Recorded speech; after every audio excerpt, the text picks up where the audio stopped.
Yo, we are back with some more content, man. I told you, man, I'm gonna pull on up, pulling on up. Ooh, yeah, pulling on up. You finally got a me up the pine, pulling on up, pulling on up. Yeah, man. Got a song coming out, right? You know what I'm saying?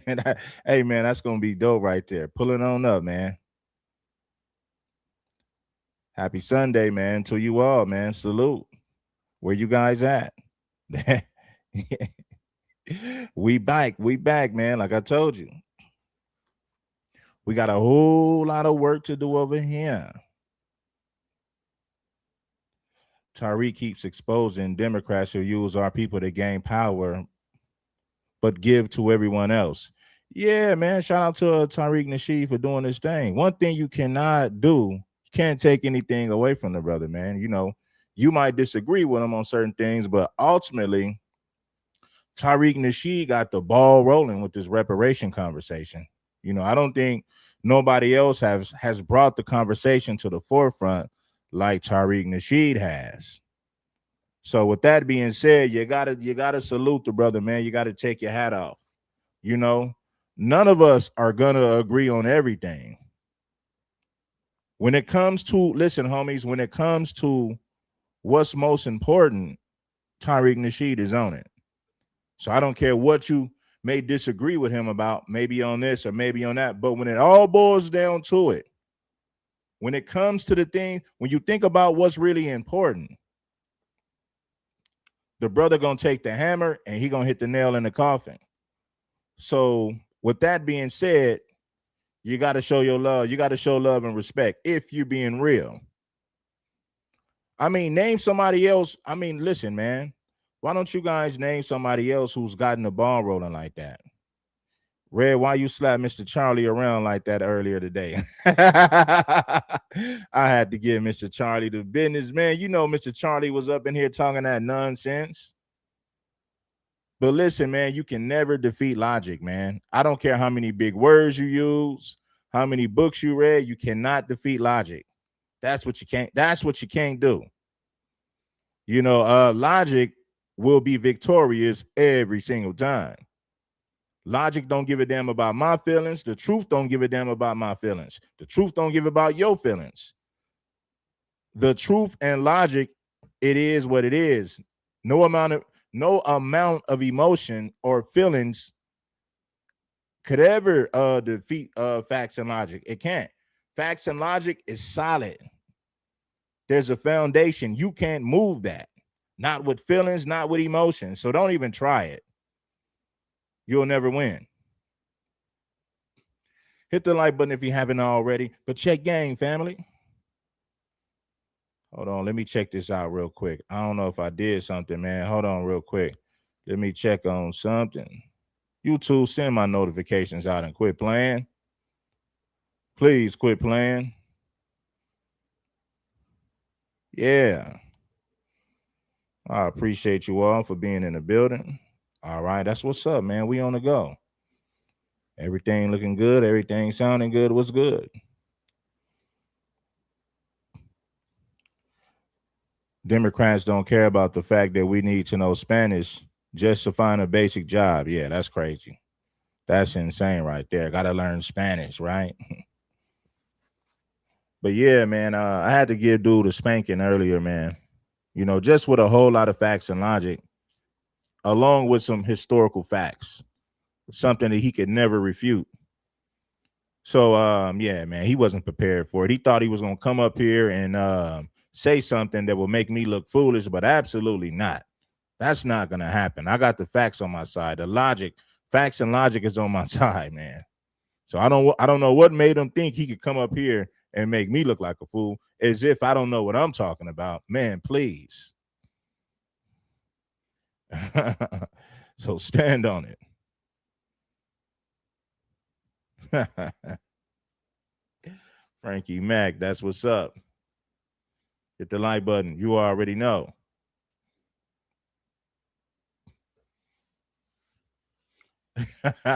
Hey man, but check it, man. The Asian dude said that we don't need you. We'll be good without you. So what he's saying is we're just using you guys for money. We don't need to be in your community. We don't need you guys' money. But if you're going to spend the money, we'll take it. We'll put businesses there. That's exactly what he said. Oh man, we don't need you, man. Yeah, if you watch the end of the show that I did earlier, like maybe like the last 10, 15 minutes of the show that I did earlier today, some little white supremacist called up, tried to come with his white supremacist talking points, and I rejected all of them. Yeah, man, but what he's saying right now is, oh, man, well, we don't need your money. We really don't need it. You know? Yeah. We'll put businesses in your community to siphon the money, but do we need it? Absolutely not. And my thing is this: if black communities were so bad and so dangerous, why would you put a business there? Especially if you're going to say you don't need the money. So why put yourself in a dangerous situation all over some money that you really don't need? Because you got many other avenues to get money. You don't need the black community. So why put yourself in danger just to get money? Excuse me, just to get money. Excuse me. The reality of it is this: they know for the most part we're going to harm each other. Every now and then we might harm them, but for the most part we're going to harm each other. So they'll put businesses in this so-called dangerous community for profit. They'll put a business there, but they won't live there. Oh my God, I got to say it again. These Asians will put a business in your community, but they're not going to live in your community. They want to siphon all the money. They want to exploit the community. But guess what? That's our fault for spending our money with these people. Nobody should be selling us goods in our community. Nobody should be selling us products in our community except for ourselves.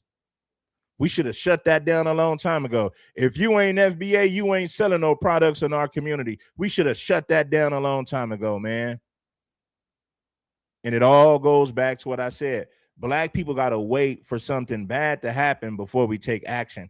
We got to wait for something bad to happen before we take action. And that's a major problem. We need to be proactive. We're too reactive, waiting on something bad to happen before we react, before we respond. Come on, man, let's get it together. There's no way that none of these people should be selling us products and goods in our own community. There's just no way. Now, I want you guys to listen to how cocky and arrogant he is. He's like, we made this, we made that. You make your rap songs with our microphone, we make this.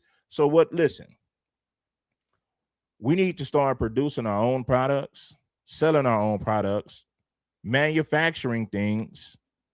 Black people, we got to get back to the basics, man.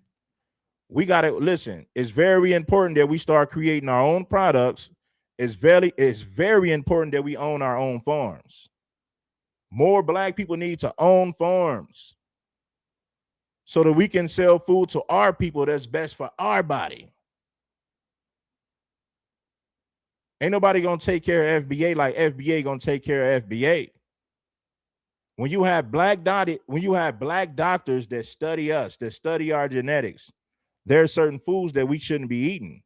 But most white doctors are not going to tell you something that's beneficial for you and your people. That's why we need more black doctors, so that we can eat healthier food, so that we can buy our food from our own people, not these manufacturers and farmers who are trying to kill us. I don't want to get to preaching for too long, man. But anyway, let's get into this, man. I'll get to preaching all damn day. Let's get it. I love when the black community says, let's boycott Asian businesses. Please do. We'll get rid of the Chinese takeout, the dry cleaners, I love when the black community says, let's boycott Asian businesses. Please do. We'll get rid of the Chinese takeout, the dry cleaners, the laundromats. Let's get rid of the liquor stores as well. Get rid of the Jordans you guys wear, the Nikes you wear, the shower caps, the Hondas, the Hyundais, all your car electricians, the electronics in your house, the Sony, the TV system, your sound system, the microphones that you guys use to rap and speak about awareness for the black culture and the hip hop culture. Where do you think that's made in? That's made all in Asia. And here's another thing for you guys. You guys want us to leave the neighborhood so bad? Oh, Asian people are not neighborhoods. We're in white neighborhoods. We have our own Chinatown. We have our own Koreatown. You think we really need you guys to benefit off and make money? A lot of us do go to college as well. You're being outworked by immigrants who barely speak English. And you're not embarrassed?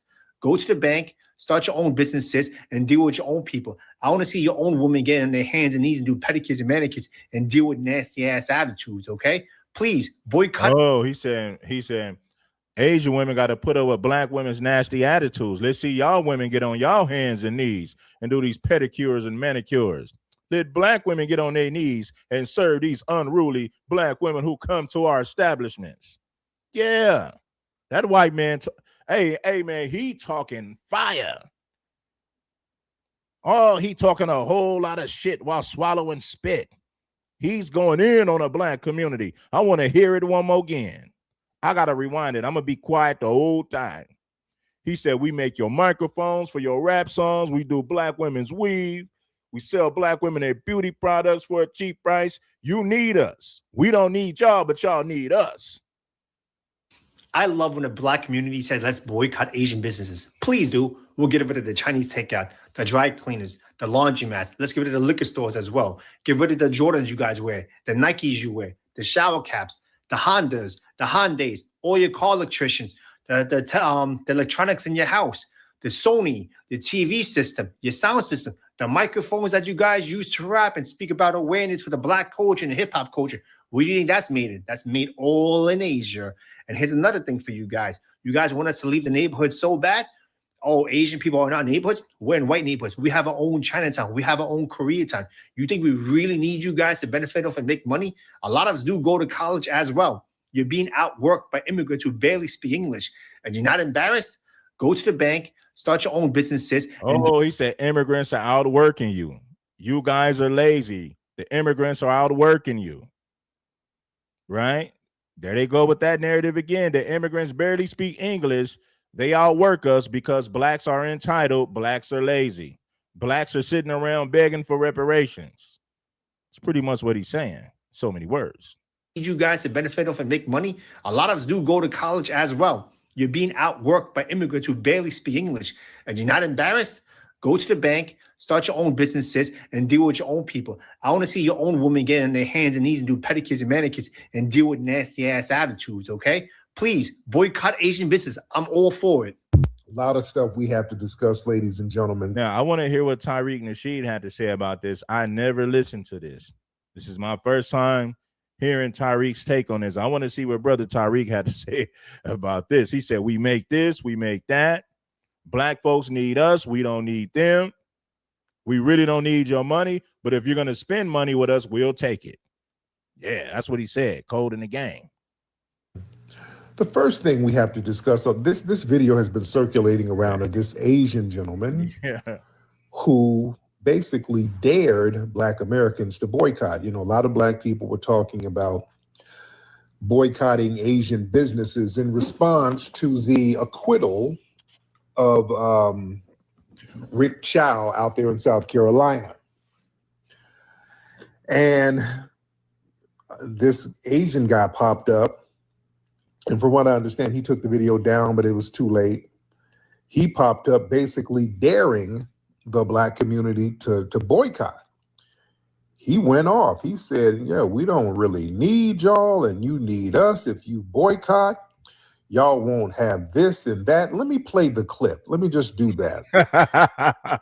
Hell yeah. He said, you blacks need us. We don't need y'all. We don't even need your money. But we'll come to your community and take it as long as y'all spend business, as long as y'all spend money at our businesses. Yeah, we'll pull up and get the money, but we really don't need you. We really don't like you or need you. But if you're going to spend your money, yeah, of course we'll take it. You blacks need us. We don't need you guys. We got Chinatown, Koreatown, Little Tokyo, Little Cambodia. We got our own communities, but we still come to your community to make money. But in reality, we don't like you. In reality, we don't need you. You blacks need us. Let me play the clip. Don't Need y'all. This Asian guy popped up, and from what I understand, he took the video down, but it was too late. He popped up basically daring the black community to boycott. He went off. He said, yeah, we don't really need y'all, and you need us. If you boycott, y'all won't have this and that. Let me play the clip. Let me just do that. Let me play the clip. Let me play the clip, ladies and gentlemen. All right, so this is the guy. Let me play the clip. Hold on. Let me start from the beginning. Let me know if y'all can hear this.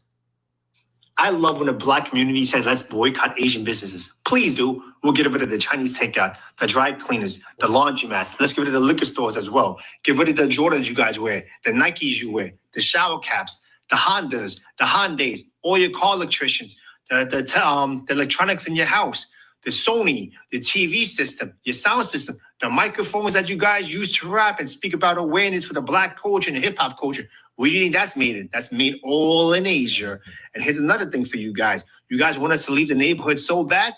Oh, Asian people are in our neighborhoods? We're in white neighborhoods. We have our own Chinatown. We have our own Koreatown. You think we really need you guys to benefit off and make money? A lot of us do go to college as well. You're being outworked by immigrants who barely speak English. And you're not embarrassed? Go to the bank, start your own businesses, and deal with your own people. I want to see your own women get on their hands and knees and do pedicures and manicures and deal with nasty ass attitudes, okay? Please, boycott Asian business. I'm all for it. Okay. He told y'all. Okay, now let me ask this before I hear what Tyreek got to say, because I never listened to this, so I want to say this first. I don't think black people are going to stop spending money with these folks, right? I mean, it's good for us to talk about this online, but I guarantee you, if you go to one of those hair salons right now, one of those not a hair salon, a beauty store where they sell these products, where Asians sell these products, I'm pretty sure black people still go up there to buy these products from these Asians. I'm pretty sure they're still getting their manicures and pedicures. I'm pretty sure they're still buying these products from these Asians. So if we're going to hop online and say all it is, but black people still spend money with them, then we don't have no power. Our people don't even listen to us. They won't stop what they're doing for the greater cause. What's the greater cause? We got to stop spending money with them until they show some love and respect. And if they can't do that, then no, you have no business spending your money over there. But as long as we continue to spend money over there, they're laughing at us. They're like, man, they're going to talk online. Black people still going to spend their money with them Asians, bro. Y'all ain't finna stop nothing by talking about it on YouTube. Now, let's see. Oh, didn't he? He told you. Oh, man, dude. Oh, Lord, there's a lot to unpack there. Let me mount my phone up. Man. And there's a lot of people who are taking them up on that. There are a lot of people who actually boycotting. A lot of people are like staying away from the Asian businesses. Now, let's see. And salute to them for standing on business. But will the majority of black people do this? Or is it a small section of black people who are really going to do this? I want to get y'all thoughts. Hit the like button. Hey, I'm gonna drop the link early, but I need you guys to support the show. I'm gonna drop the link early, and I want to get y'all opinion. Will the majority of black people boycott, or will the majority of black people still support their businesses? That's the question at the end of the day. That's the question, and I'm looking for answers. I want to see what y'all think. Will FBA stand on 10 toes, or will they go right back and do the same damn thing? Oh, let's unpack that. Oh, like can we unpack all of that? Oh yeah, they think they got their weight up, and they want to talk greasy. Listen, all of that building. Okay, the elephant in the room. All right, if your demographic is so naturally hardworking and superior and capable of building self-sustaining economies from scratch, why did you flee your homeland?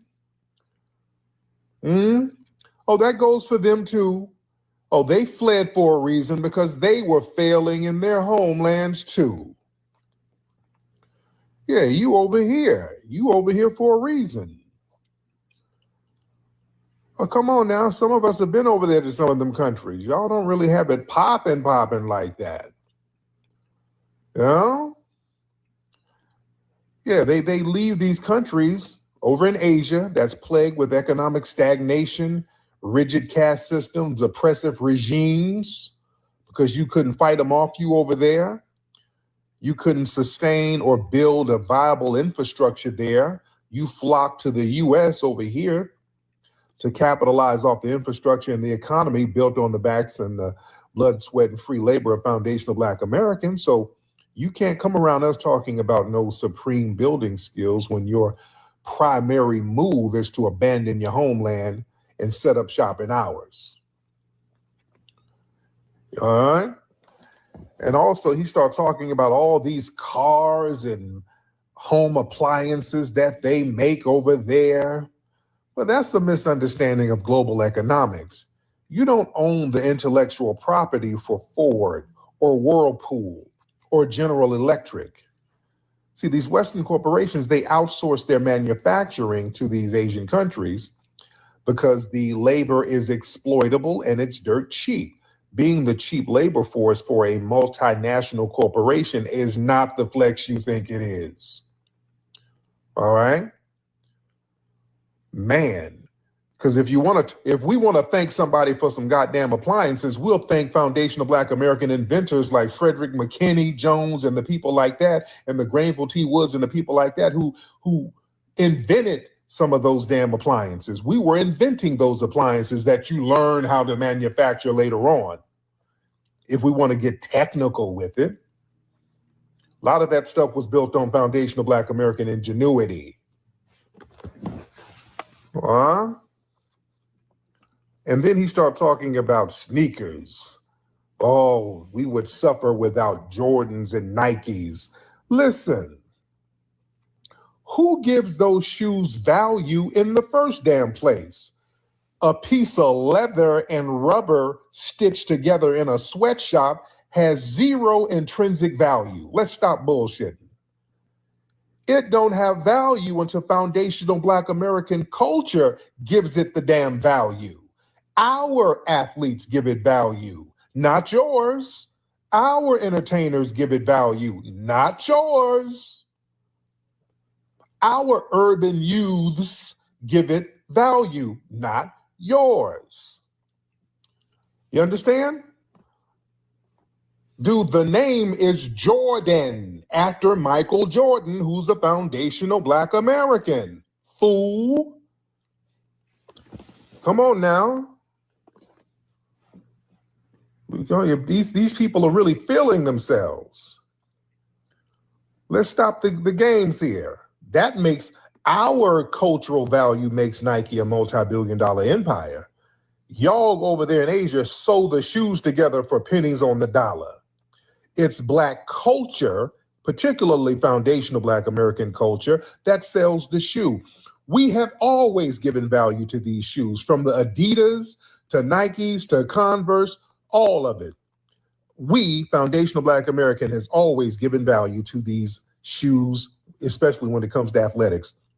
Adidas was made by the Nazis over there in Germany. It didn't have value until Jesse Owens put them on and started running circles around everybody. Adidas had zero value until a foundational Black American gave it value. That is true. You know, when the Black athletes or the Black entertainers would wear it, that's what gives it value, right? Because we, you know, as crazy as we are, we have a lot of influence, but we got to start using our influence for positive things. Why not make our own clothing brands popular, right? Why stop? We got to stop letting them use us to make their clothing popular. And what they'll do is they'll give one Black person some money to wear their stuff, but it's creating generational wealth for them, because now they're going to be able to sell this product or whatever it might be to the Black community or people globally, because we put a stamp on things. Now everybody else is gonna buy it because they see us rocking it. Once they see us rocking it, That's the stamp of approval. Then everybody buys it. Next thing you know, they're selling out the damn store. Let's go. Now,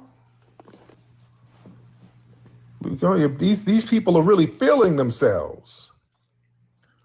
Let's stop the games here. That makes our cultural value makes Nike a multi-billion-dollar empire. Y'all over there in Asia sew the shoes together for pennies on the dollar.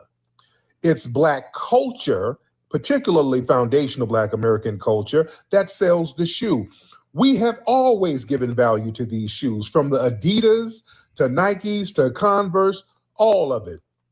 We, foundational Black American, has always given value to these shoes, especially when it comes to athletics. Adidas was made by the Nazis over there in Germany. It didn't have value until Jesse Owens put them on and started running circles around everybody. Adidas had zero value until a foundational Black American gave it value. Yeah, then Run DMC, my Adidas. Run DMC, the Adidas jumpsuits, rocking the Adidas, made the song about it. We make these things popular. Everybody gonna start rocking it once they see us rocking it. That's exactly how it goes. At some point, we got to stop wearing these people's stuff. We got to make our own stuff popular. They might give one rapper or two rappers some money while they make generational wealth. They're using them. Yeah, we'll give them a couple of million. That's crumbs, but we're going to make billions just by him putting his stamp of approval on our product, our clothing, our alcohol, our cigarettes, or whatever it is that they're selling. They use us. They'll give us a couple of million so that they can make billions. I'm going to say that again. They'll give us a couple of millions while they make billions. Keep in mind, I said a couple of million. Once we put our stamp of approval on it, they're going to sell stores out. They're going to sell by the billions. Unfortunately, we don't see the bigger picture. They've been using us. They've been pimping us. They've been pimping us, man. We're going to use this rapper, give him a couple of million, but we're going to make billions. We're going to give him some crumbs. We're going to use him for his stamp of approval, and once everybody see him rocking it, everybody going to rock it. That's exactly what they've been doing. Man, these people been pimping on us, man, and we've allowed this nonsense. I got a question. Matter of fact, I'm going to ask the same question. Do you think the majority of foundational Black Americans going to stop supporting their businesses, or do you think it's only a small percentage of us who really going to do it? You understand? And then we gave it more value in the 80s with Run DMC. Then we gave it more value with Kanye, with the Jeezys. When he put them on and start running circles around everybody. Adidas had zero value until a foundational Black American gave it value. You understand? And then we gave it more value in the 80s with Run DMC. Then we gave it more value with Kanye, with the Jeezys. With the Yeezys, rather. So we've been the ones giving these things value. You ain't doing us no favor. Getting some rubber and some cheap cloth and sewing them together. Yeah, that don't have value. Stop playing. Then they start talking about the black hair thing. See, the beauty supply industry is monopolized by them, but they don't tell you how they got to do that. The modern hair care industry was pioneered by Black American women like Madam C.J. Walker, Annie Malone. These Asian merchants didn't invent these products or the culture surrounding them. What they did, they were allowed to capture the distribution network. All right? And they did their little exclusionary manufacturing monopolies in places like South Korea, and they got preferential business loans over here. So yeah, that's the advantage you got. You got to flee your homeland. And when you flee your homeland, that means you flee all your bad credit. So you get a fresh start. You come over here, get a fresh new damn social security number and a whole fresh line of credit. I've been saying that, family. What I was telling you about them immigrants south of the border, and it ain't just the people south of the border. They come over here, fresh criminal record. None of that stuff they did in their homeland follows them. They got a clean slate. They got a fresh credit score, and they help them to build their credit. They give these people loans, and they come over here to benefit from the civil rights that we fought for. Then they turn around and talk crazy. Talk to you like you ain't shit. But guess what? We've allowed it. We've tolerated it. We endured this. We endured the disrespect. We've tolerated it for way too damn long. I'll say this. I truly believe only a small percentage of us gonna stand on business. They're still gonna get their manicures and pedicures from them. They're still gonna buy those beauty products from them. They're still gonna buy weed from them. Black people still gonna go to the Chinese discount, the fast food Chinese place. You're still gonna go. So at the end of the day, why do they need to respect us when we gonna spend our money regardless? It's like a female. You know how these people been treating us? You know how you got that female that complains about you only come over to have sex with her, but you never take her out? But every other day you come over to have sex with her. Why would you start taking her out all of a sudden when you don't have to? You've been pulling up late at night just to smash. A little Netflix and chill, maybe a little drink or two, maybe a blunt. Maybe a little blunt as she smoked. They've been treating us like the 304 that you hit up at 2 o'clock in the morning, that you don't have to take out, that you don't have to be seen with. Why? Because you know she gonna let you clap regardless. You know she gonna let you clap regardless. So why would you start taking her out? They know they don't have to respect black people. They'll continue to treat you how they've been treating you, and you still gonna spend your money regardless. There's no reason to respect you. None. So you can go in there and get loans and things like that we can't really get because we have student loan debts and we have all types of other debts that they throw on us at a very early age. We don't get our debts wiped out like y'all. You understand? So you were able to get a leg up on getting a monopoly. You know she gonna clap regardless, so why take her on a date? Asians know we gonna spend our money with them regardless, so why do we need to respect them? They're gonna spend their paper regardless, man.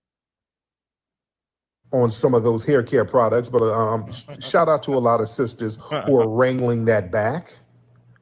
A lot of black women, and shout out to these FBA sisters, are reclaiming this space by opening up a lot of black-owned beauty supplies, and they're getting. Shout out to the black women who are opening up their own beauty supplies. Salute to that.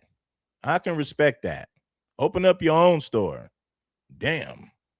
Their stuff directly from independent manufacturers, getting rid of that middleman thing. And I'm gonna start doing that with the Rootwork. See, we're already doing that. We got Rootwork deodorant, which is a very popular deodorant. So we're reclaiming a lot of our products and putting our cultural stamp on it. You know what I'm saying? And then they start talking about, the guy was talking about nail salons and all of that. Listen, let's be very clear. The elaborate acrylic nail styles that dominate modern beauty right now, that was popularized by foundational Black American women in the first damn place. FBA women basically pioneered the modern nail culture. Yeah, that is true. FBA women are the ones who pioneered the nail culture, but the Asians make all the money from it. See what I'm saying? We start something, somebody else make more money off of our stuff than we do. Hey man, it's time for that to come to a stop, man. You understand? Yeah. We had sisters like FloJo back in the 80s putting on those dynamic nails that made it very popular for women around the world to go out there and get those nails like FloJo. How many of y'all remember FloJo? How many of y'all remember FloJo back in the 80s? Everybody was copying her. Then our good sister Coco from SWV, they were copying our beloved sisters. You understand? We put that elaborate nail thing on the map. Our sisters was doing that. Yep. We make it popular. Somebody else makes more money off of it. It's been the same old song, man.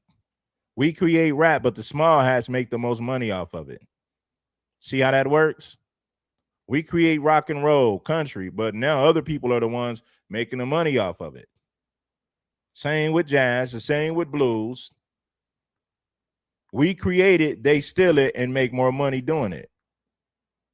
Or make more money just taking over the business side of things, right? 50 Cent created vitamin water. Coca-Cola bought it for a few million, and now they made billions off of it, right? Y'all remember 50 Cent, came up with the vitamin water, but he sold it to Coca-Cola for maybe 100 million, 50 million or something like that. They've made billions off of that. Yeah, give 50 Cent 100 million. Give it to him. We're going to make billions off of this thing right here. We create it, they take it and make more money off of it. Yeah, and then these other people come and capitalize off a cultural thing that we get popping. And shout out to the sisters that are still overcoming the economic sabotage and still opening up these nail salons around the country in Atlanta and Houston and all these places. My daughter's mother has a nail shop. You understand? So shout out to the sisters who's doing that. But we don't need these people. Sometimes it's more convenient because it's cheap. But it's not a necessity. We can go get our nails done, or the sisters get their nails. All right, now let's see what these other people were saying. Shout out to brother Tyreek, man. Shout out to brother Tyreek, man. My brother. This video, and I'll be right back. I love when the black community says, let's boycott Asian businesses. Please do. We'll get rid of the Chinese takeout, the dry cleaners, the laundromats. Let's get rid of the liquor stores as well. Get rid of the Jordans you guys wear. The sound system, the microphones that you guys use to rap and speak about awareness for the black culture and hip hop culture. That's made all in Asia. And here's another thing for you guys. You guys want us to leave the neighborhood so bad? Oh, Asian people are not neighborhoods. We're in white neighborhoods. We have our own Chinatown. We have our own Koreatown. You think we really need you guys to benefit off and make money? A lot of us do go to college as well. You're being outworked by immigrants who barely speak English. If you're not embarrassed, go to the bank, start your own businesses, and deal with your own people. I want to see your own women get on their hands and knees and do pedicures and manicures and deal with nasty ass attitudes, okay? Well, damn. Tell us how you really feel. The question I have is, if you don't need black dollars, why do you care if the black community boycotts? Why? If we have nasty attitudes and you don't want your women giving us pedicures and manicures and all that other shit, then why do you care if the black community decides not to go and spend their black dollars in your businesses? I know why. Because the black American community has social power. And when black Americans boycott something, the people that support the black Americans will boycott as well, including your beloved white people. And I just want to make this perfectly clear. The reason why the banks give non-black immigrants loans, even though they barely speak English, is because they don't mind you guys setting shop in black neighborhoods, because they don't want the black Americans to thrive. That's why they deny loans to black Americans whose families been here for generations. It's not because you're special. It's because they use y'all as a tool of white supremacy. And most of the things that he mentioned are products that come from China. It has nothing to do with the Asian businesses that treat black people like crap or even unalive their children. Or how about have their children go use the bathroom outside while they take pictures and show it to everybody? Black Americans are tired of people from other countries coming here and thinking that they can treat black people the same way that these colonizers have been treating all of us for the last 400 or 500 years. And because of the Asian community, that's why affirmative action was repealed. And look, because of what y'all did, even Asians are having a problem getting into colleges. Because at the end of the day, white supremacy doesn't care how light your skin is. As long as you're not white, they will treat you like crap. And again, as long as you're not white, if you are white, they'll treat you right. If you are black, then you get little to no respect. But then it is our fault because we spend our money with these people. I said it earlier. Why do they need to respect us when we're going to spend our money regardless? If somebody's going to spend their money regardless, if they're going to spend their money with you regardless, you don't need to respect them. You could treat them however you want to treat them because they're still going to come to your store the next day. How many of you guys remember Tyrone in Chicago? Black women got jumped on in Chicago, right? The Asians, Chinese, or whatever they were Asians. Black women was getting a pedicure, manicure, all that little stuff, right? The Asian people jumped on this black woman. Tyrone went up there with a bullhorn telling black people to not go to their business. He took a brick and busted the window out at that Asian business, right? He told black women, stop going there. They're mistreating us. You have no business spending your money with these people.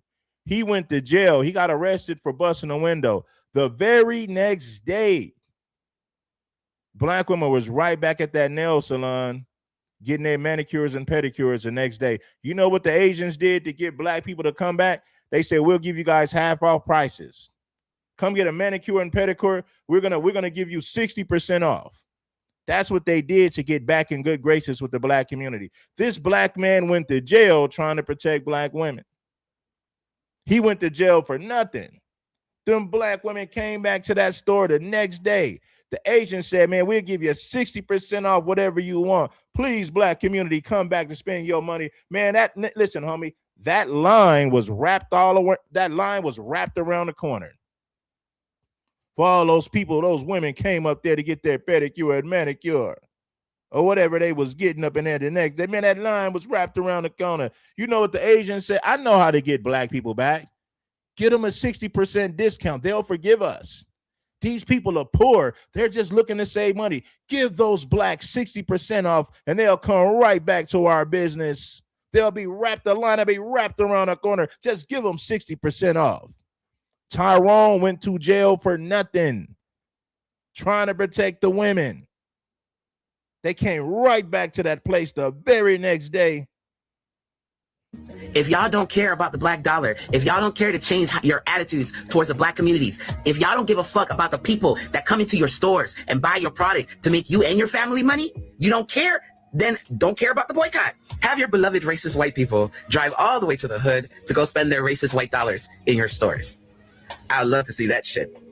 I swear, this is why we cannot have unity, because people do not understand the historical context of what goes on with the black Americans in this country. You come over here, you think you know better, and then you talk to us like shit. Instead of all of us working together against white supremacy, y'all want to have this model minority bullshit. But hey, you don't care. So if they boycott you, what's the problem? Just keep it moving, right? Right. Oh, man. No, man, I can't stop. Hey, y'all, I can't stop watching that video, y'all. I can't stop watching that video. How they killed that 14-year-old boy, bro. That boy ain't do nothing wrong, man. I just seen the video. He ain't do nothing wrong. He showed them he ain't have a gun. He put down his backpack. He did everything that they asked. He emptied his pockets. He ain't do shit wrong, nigga. I swear to God, man. To my black community, bro. I swear to God, I'm so mad, G. I can't do shit. I'm so mad, bro. I ain't got nobody behind me. I can't do nothing, man. I'm so mad. It's like I'm by myself with this shit. Please listen to me, bro. To my black community, bro. And to the whites. And to anybody else that want to join in, but to my black community. Don't fuck Asians, bro. We taking our money back, bro. No, bro. No go. I'm telling you, ladies, listen to me, ladies. I know y'all gonna be like, oh, I'm gonna go to the best person who provide the best service. This ain't about that no more, man. Fuck him. You got Mexicans, you got Puerto Ricans, you got blacks who do the same shit. Stop going. Please make this viral. Stop with them. We taking our dollar from them, bro. Please do that shit, man. I can't do this shit by myself, bro. I can't do. He frustrated, man. He's sick of us being mistreated, but we still spend our money with these people. He fed up, man. He's sick and tired. I could feel it. He's sick and tired, man. This shit by myself, bro. Please, bro. Please, I'm begging y'all, man. Do something right. Do something right. Please do something right. Please, bro. Please. I'm just begging y'all, my people. Please. We got to get this lick back. Don't give them no more of our money, man. The Black American. It ain't just the women. We're giving our money to. Unfortunately, you know, black men, you know, we still go to these swap meets. You dig what I'm saying? They're going to still buy grills from Johnny Dang. Johnny Dang going to say, I ain't got nothing to do with it. That dude should have went to jail for shooting that kid. That's what Johnny Dang gonna say. I mean, I would say the same thing if I was Johnny Dang. I don't want my business to suffer because this one Asian man shot this kid. Hell no, I don't want to be punished for that. You know what I'm saying? Hit the like button if you haven't already, man. The game is heavy, baby. This is from Afro Judy, and she's an African woman, but she covers a lot of FBA content. Hit that like button if you haven't already. The game is heavy. Yeah, man, support the platform. Black people. It's about black people in general, but mainly black women in particular, because black women are the ones who are buying the majority of these beauty products from these Asians. So I get why you would say black women, but as a whole, we got to start spending our money with these foreigners. Black men, we got to start wearing this clothing from these people. Hey, man, we'll give you $5 million this year just to wear clothes from our company. Oh, yeah, word. You going to give me $5 million? Okay, word. Okay, that's what's up. You sign. Now you're wearing their products and clothing. They're giving you $5 million, but they're going to make billions off of it. They're using you for the stamp of approval because you, as a foundational black American who has a lot of influence and popularity, once people see you wearing it, now billions of people are going to go out there and buy it. They're going to sell this product globally. Everyone is going to go out and buy it. Foundational black Americans are rocking it. The rappers, the entertainers, black people of status, black people who are very important with a lot of influence, they're wearing it. So guess what? The rest of the world are going to start wearing it. Why? Because we have that much influence. So they use us. Man, let's give Wooty Whoop a couple of million to model our clothing. Yeah, man. Give them 10 million. We're going to make billion. Nah, man. 10 million. No, that ain't nothing, man. Give them the 10 million, man.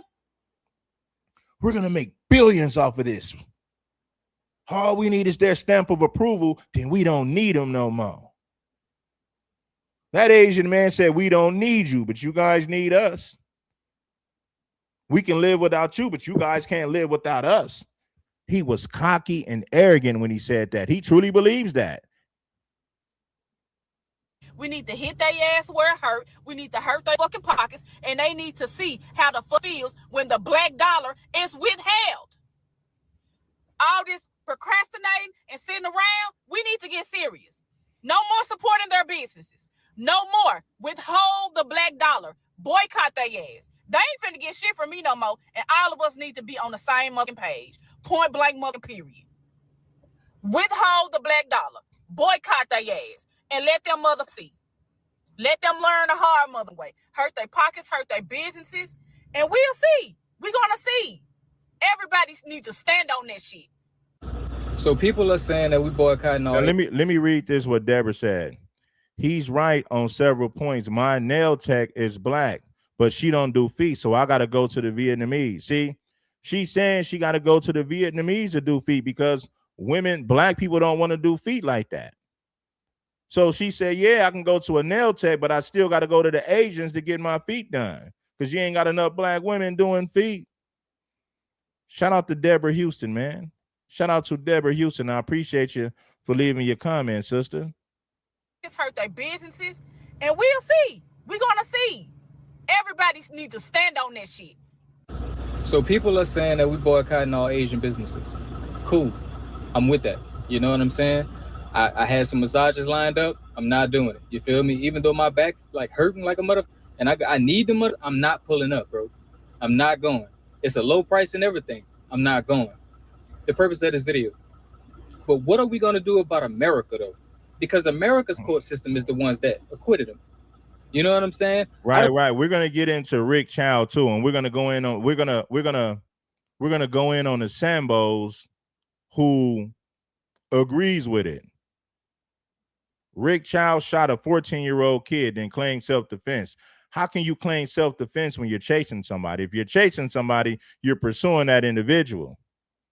There's no way in the hell he should have got self-defense. Oh, he pulled a gun on Mr. Chow. Where's the eyewitnesses? Where's the proof? Oh, he's white and he say so. He ain't white, he's Asian. He's using white supremacist privileges, right? So what I'm saying is, oh, I'm white and I say so. He had a gun. He was going to shoot me. I'm claiming self-defense. And he was found not guilty? Are you crazy?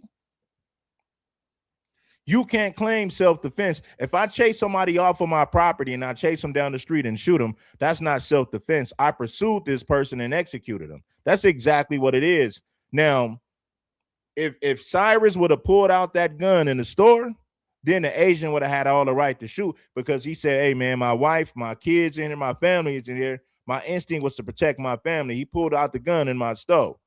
So then you could say, okay, well, this is why he opened fire. It's justified at that point.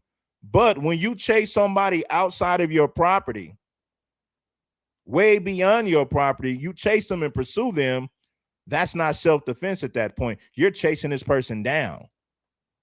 All over a damn water bottle. You thought he stole a water bottle, so you chase this person all the way down the street because you thought he stole a water bottle. Now, I know what you're saying. I don't want people stealing from my store, right? Understandable. But at the same time, that's nothing to take somebody's life over. Call the police.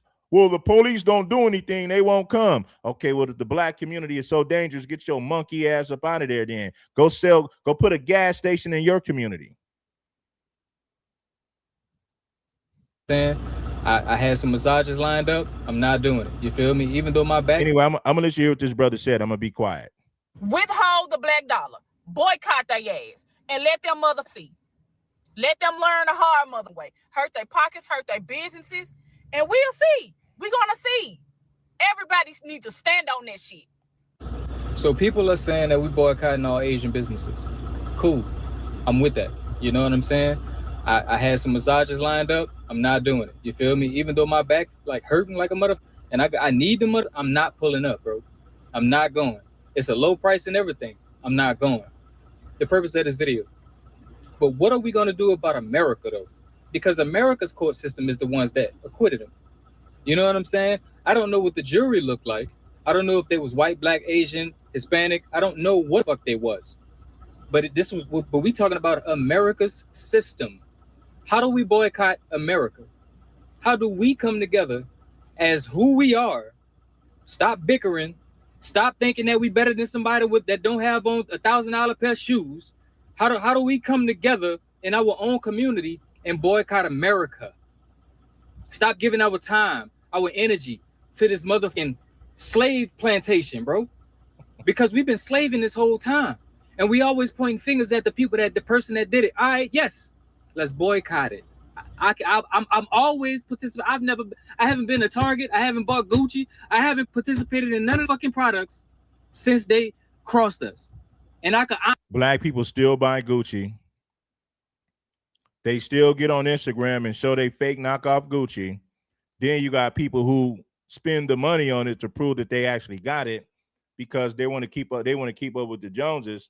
So you got a lot of black people out there still buying Gucci, even though the overwhelming majority is wearing knockoff Gucci. That's a fact, family.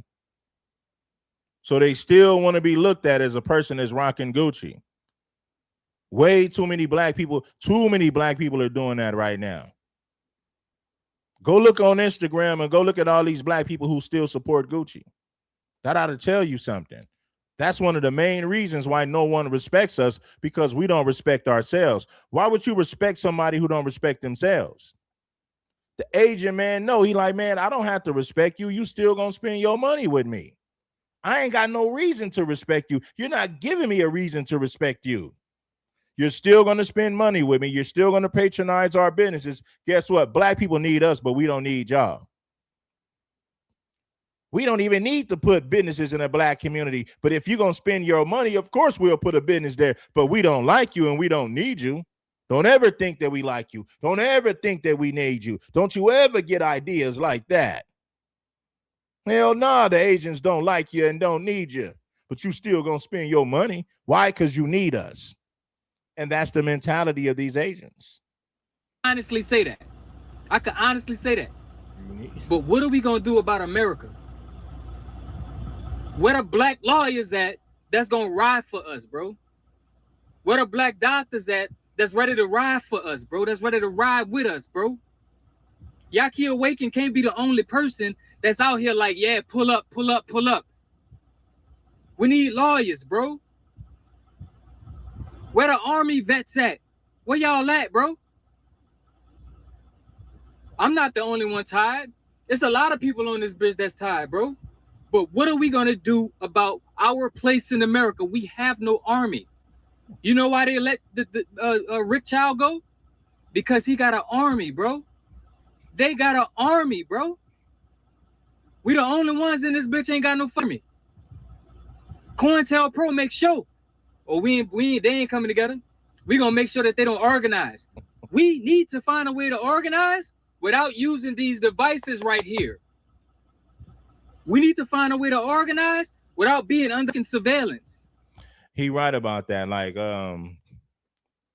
I can't speak on most of the things that I want to speak on because we're on the internet.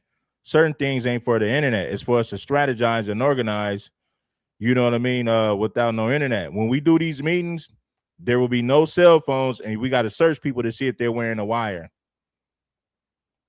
These meetings, everybody got to be scanned. We got a detector to see if you're wearing a wire. There will be no cell phones, none of that. Listen, everything ain't for the internet. How we gonna plot, plan, and strategize? But we're gonna give up. We're gonna give up all of our secrets on the internet, so that everybody know what we planning, so that everybody knows what we're thinking. So a lot of this stuff can't even be spoke on the damn internet. When we do these meetings in person, no cell phones. Scan these individuals to see if they're wearing a wire, to see if they're COINTELPRO giving information to the white man, the government. You got to be on the lookout for all of that at these meetings. No cell phones. Check this fool to see if he's wearing a wire. And if he is, he shall expire, if you know what I mean. You know what I'm saying? I get it. Let's boycott the Asians. Let's boycott whoever. I don't give a who they is. I ain't spending my money with it, bro. I'm already on some let me lock in and save my bread. I've been saving my bread, bro. I ain't spending nothing on nothing. I ain't bought a pair of new shoes in a year or two. I don't care about none of that shit. What we gonna do about America, bro? We really need security. We need law enforcement, and not American law enforcement, bro. We need our people to create some type of security. Well, we had the Black Panthers, but niggas started snitching, selling out to the government, telling all the secrets. COINTELPRO, you know, brothers started snitching. The government paid a lot of these individuals off. Like, man, don't be worried about that black power stuff. Man, I'm gonna give you $100 grand and give you immunity. You can sell dope in the community and we won't even take you to jail. Now, that's going to put you in direct opposition with the Black Panthers. So when the police decided that they were not going to police the drug dealers, they gave the drug dealers immunity. They allowed the drug dealers to sell drugs in the community. The Black Panthers were left to enforce that. It was up to the Black Panthers to now enforce the community, enforce the laws in the community, since the police don't want to arrest drug dealers and take them to jail. They wanted drug dealers to sell poison in that community. So when the Black Panthers started to confront the drug dealers who sold dope in the community, it became like, next you know, there were shootouts ensued, because the drug dealers were looking at it like, who are you to tell me I can't sell over here? The police said it's okay. Who are you to tell me I can't sell dope and make money? So the drug dealers ended up going to war with the Black Panthers. The Black Panthers was trying to clean up the community. The Black Panthers was policing their own community. But see, this was a master plan by the white man, the government. We're going to let those drug dealers sell all the dope they want. And once the Black Panthers get into a shootout with them, we'll come with our news cameras and say, see, we told you the Black Panthers were criminals. Look at all these shootouts they keep getting in. But what they wasn't telling you on the news was the Black Panthers was trying to stop the dope dealers for setting up shop in the community. The police allowed it, and the Black Panthers went against it. So when the Black Panthers tried to clean up the community, when these shootouts ensued, the white man would come with his cameras, Fox News and all these outlets, all these different outlets. Man, look at these Panthers. I told you they were criminals. They're gangsters. They're thugs. But in reality, the Black Panthers was just trying to clean up the community because the police didn't want to do it. Matter of fact, the police allowed the drugs to come into the community, and they allowed the people to sell it, as long as they can profit on the back end, as long as it fits their agenda to where it's going to put the drug dealers in direct opposition with the Panthers. It was all a setup, homie. Trust me. Security business, like somebody come up with the LLC. If y'all know how to use these weapons y'all always pulling them out on random people, how about we come together and build a system, a team of fucking our own government inside of this fucking this system that we in? That's what we need. That's what we need, bro. Because if y'all gonna keep screaming and hollering, talking about they don't like us, they don't protect us, they against us, they let them go, and all right, cool.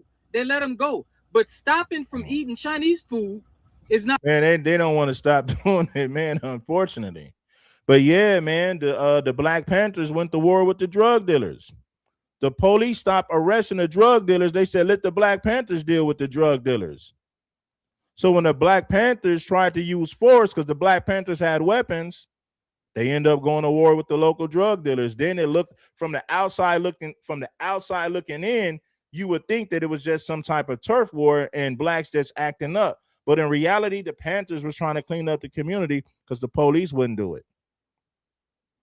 So a lot of Black Panthers went to jail on some trumped up charges, on some BS. Then you had snitches, the government paying snitches in our community to give them information because the white man give them a few dollars, take them up out of poverty, give them some money that they ain't never had, even though it's just crumbs to the white man. But it's big money to you because you ain't never had nothing. Not gonna protect us, bro. Yeah, stop eating the Chinese food. Fuck the Chinese food. I've been stopped eating that shit anyway. Stop it. Stop eating it. But it's not gonna put a barrier of protection between us and them.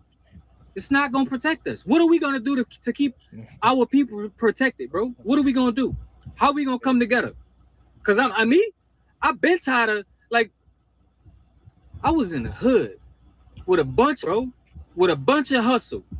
And I'm like, looking at this shit, and I'm like, if I'm getting this amount of money, you getting that amount, you getting that amount, you getting that amount. If he be like popping shit and he ain't scared to go to jail, we already got a fucking mafia right here.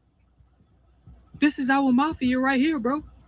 Let's put our money together. But no, to be the man. See, the government always pays snitches to sell us out. What they do the same thing on YouTube. They pay Anton Daniels and Officer Tatum and give them a whole lot of subscribers and a lot of visibility in the algorithm. And as long as they're greasing their pockets, they'll throw the black community under the bus as long as the white man continues to grease their pockets. It's the same mentality. They're doing it on YouTube. They look for Sambos and sellouts, and they'll pay these Sambos. They'll promote these Sambos to push their message, to spread propaganda. So they're doing the same thing with the Sambos like Anton Daniels and Officer Tatum.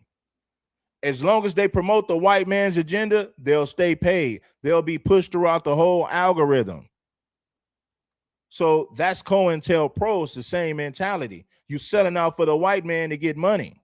You're throwing your own community under the bus to appease the dominant society.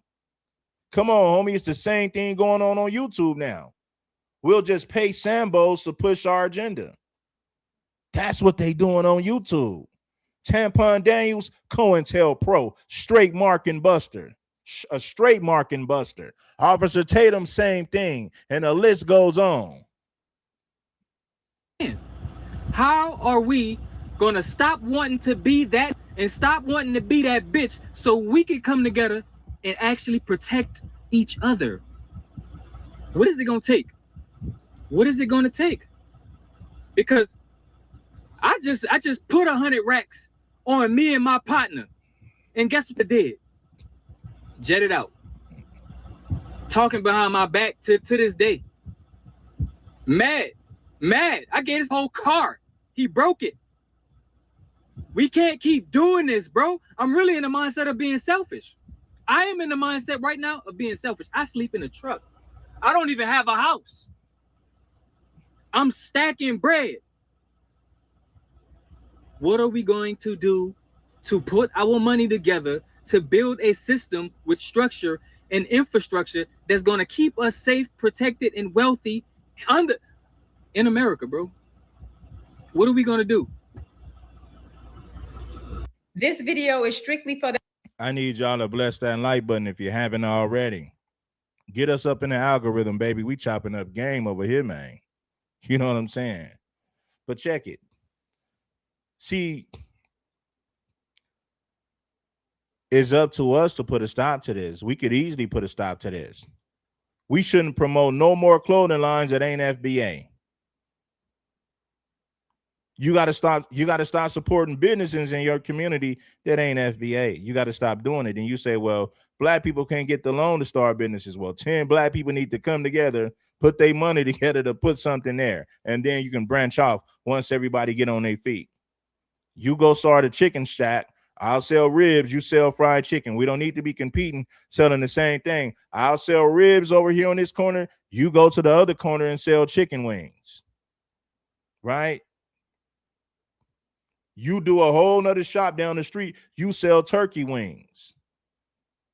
So everybody can eat, so that everybody ain't doing the same thing. We got to spread the money through the community.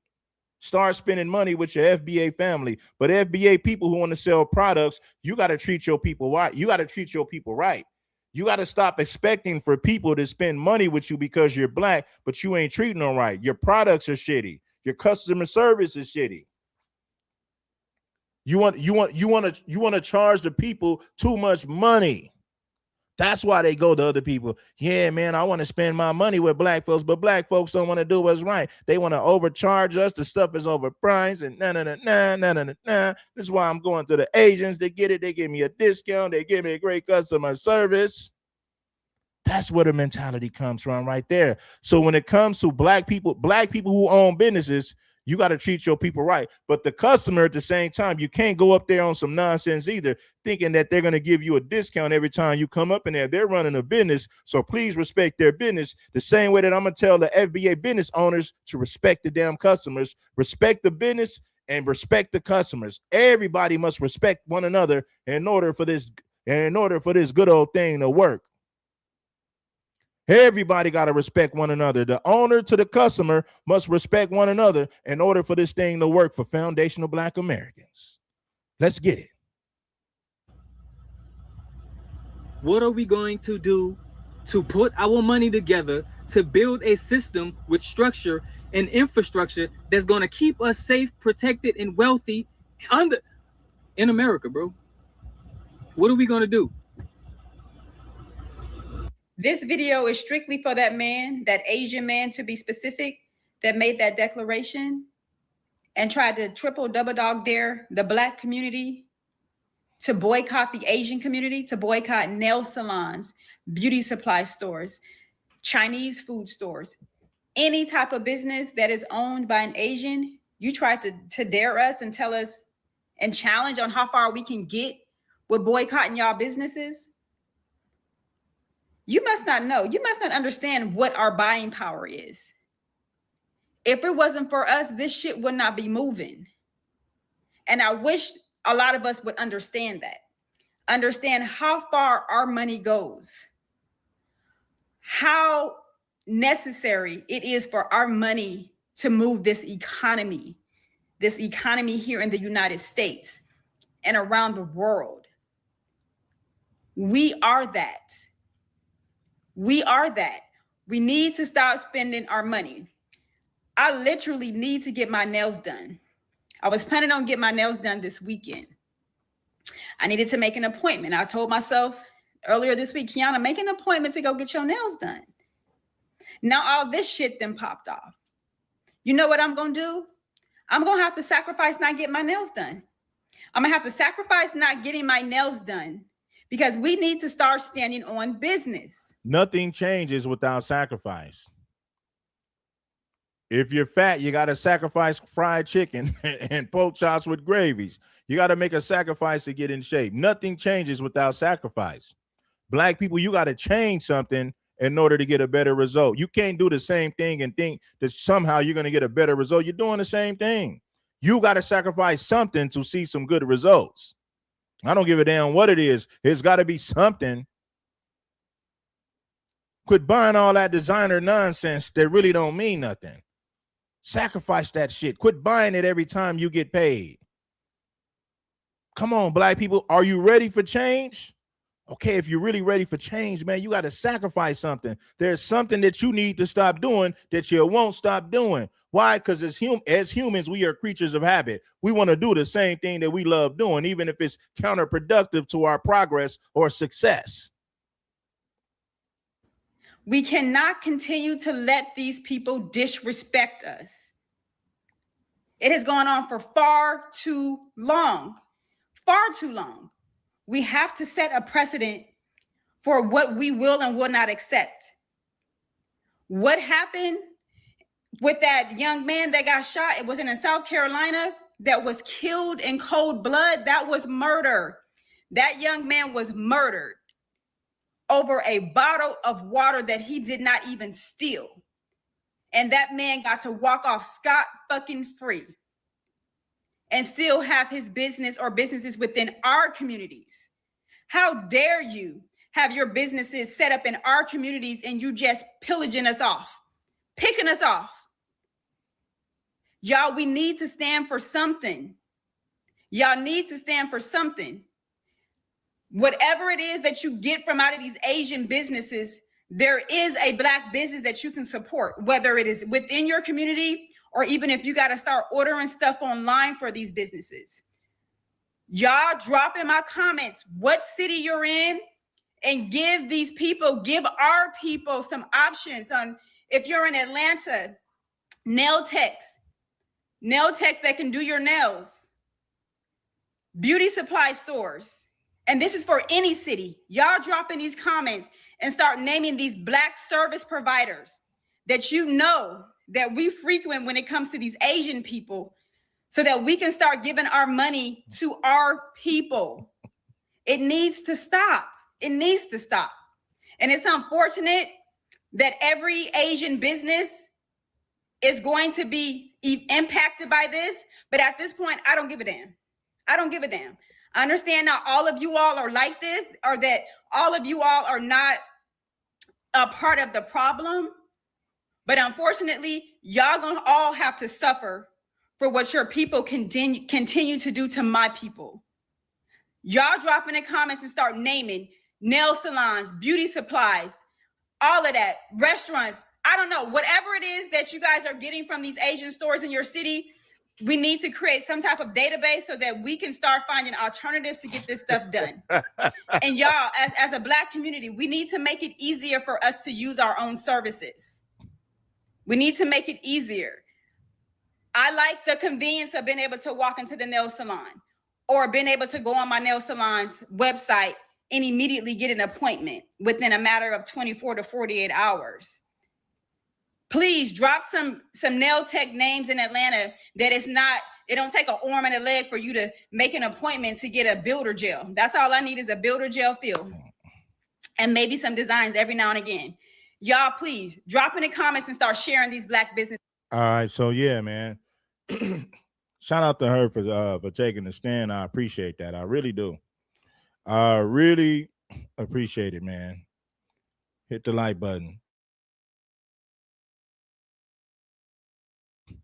Yeah, man. Shout out to the sister right here, man. I appreciate that, man. She had a good message, man. So shout out to her.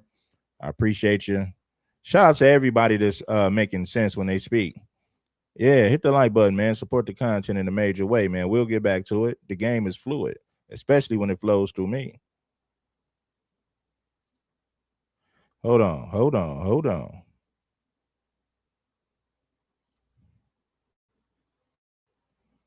Told her I needed in the back by a wisdom tooth. I told her sit that head back there by that wisdom tooth. She didn't know how to do it, so I had to push it on back there for her. Charleston White said he went to an Asian spa, man. This was funny. Oh, man, it was hilarious. You see that motherfucking skin looking, boy, got that skin glowing like a pregnant hoe just got through fucking. Shit. Boy, got that skin. She didn't calm on my face. I calmed on her. I can't play too much of that, man. He going he going in, man. I can't really play it, man. He's like, now. Yeah, I'm gonna pull up and get some of that. Now. Go to the Asian one. She better up now. Up now.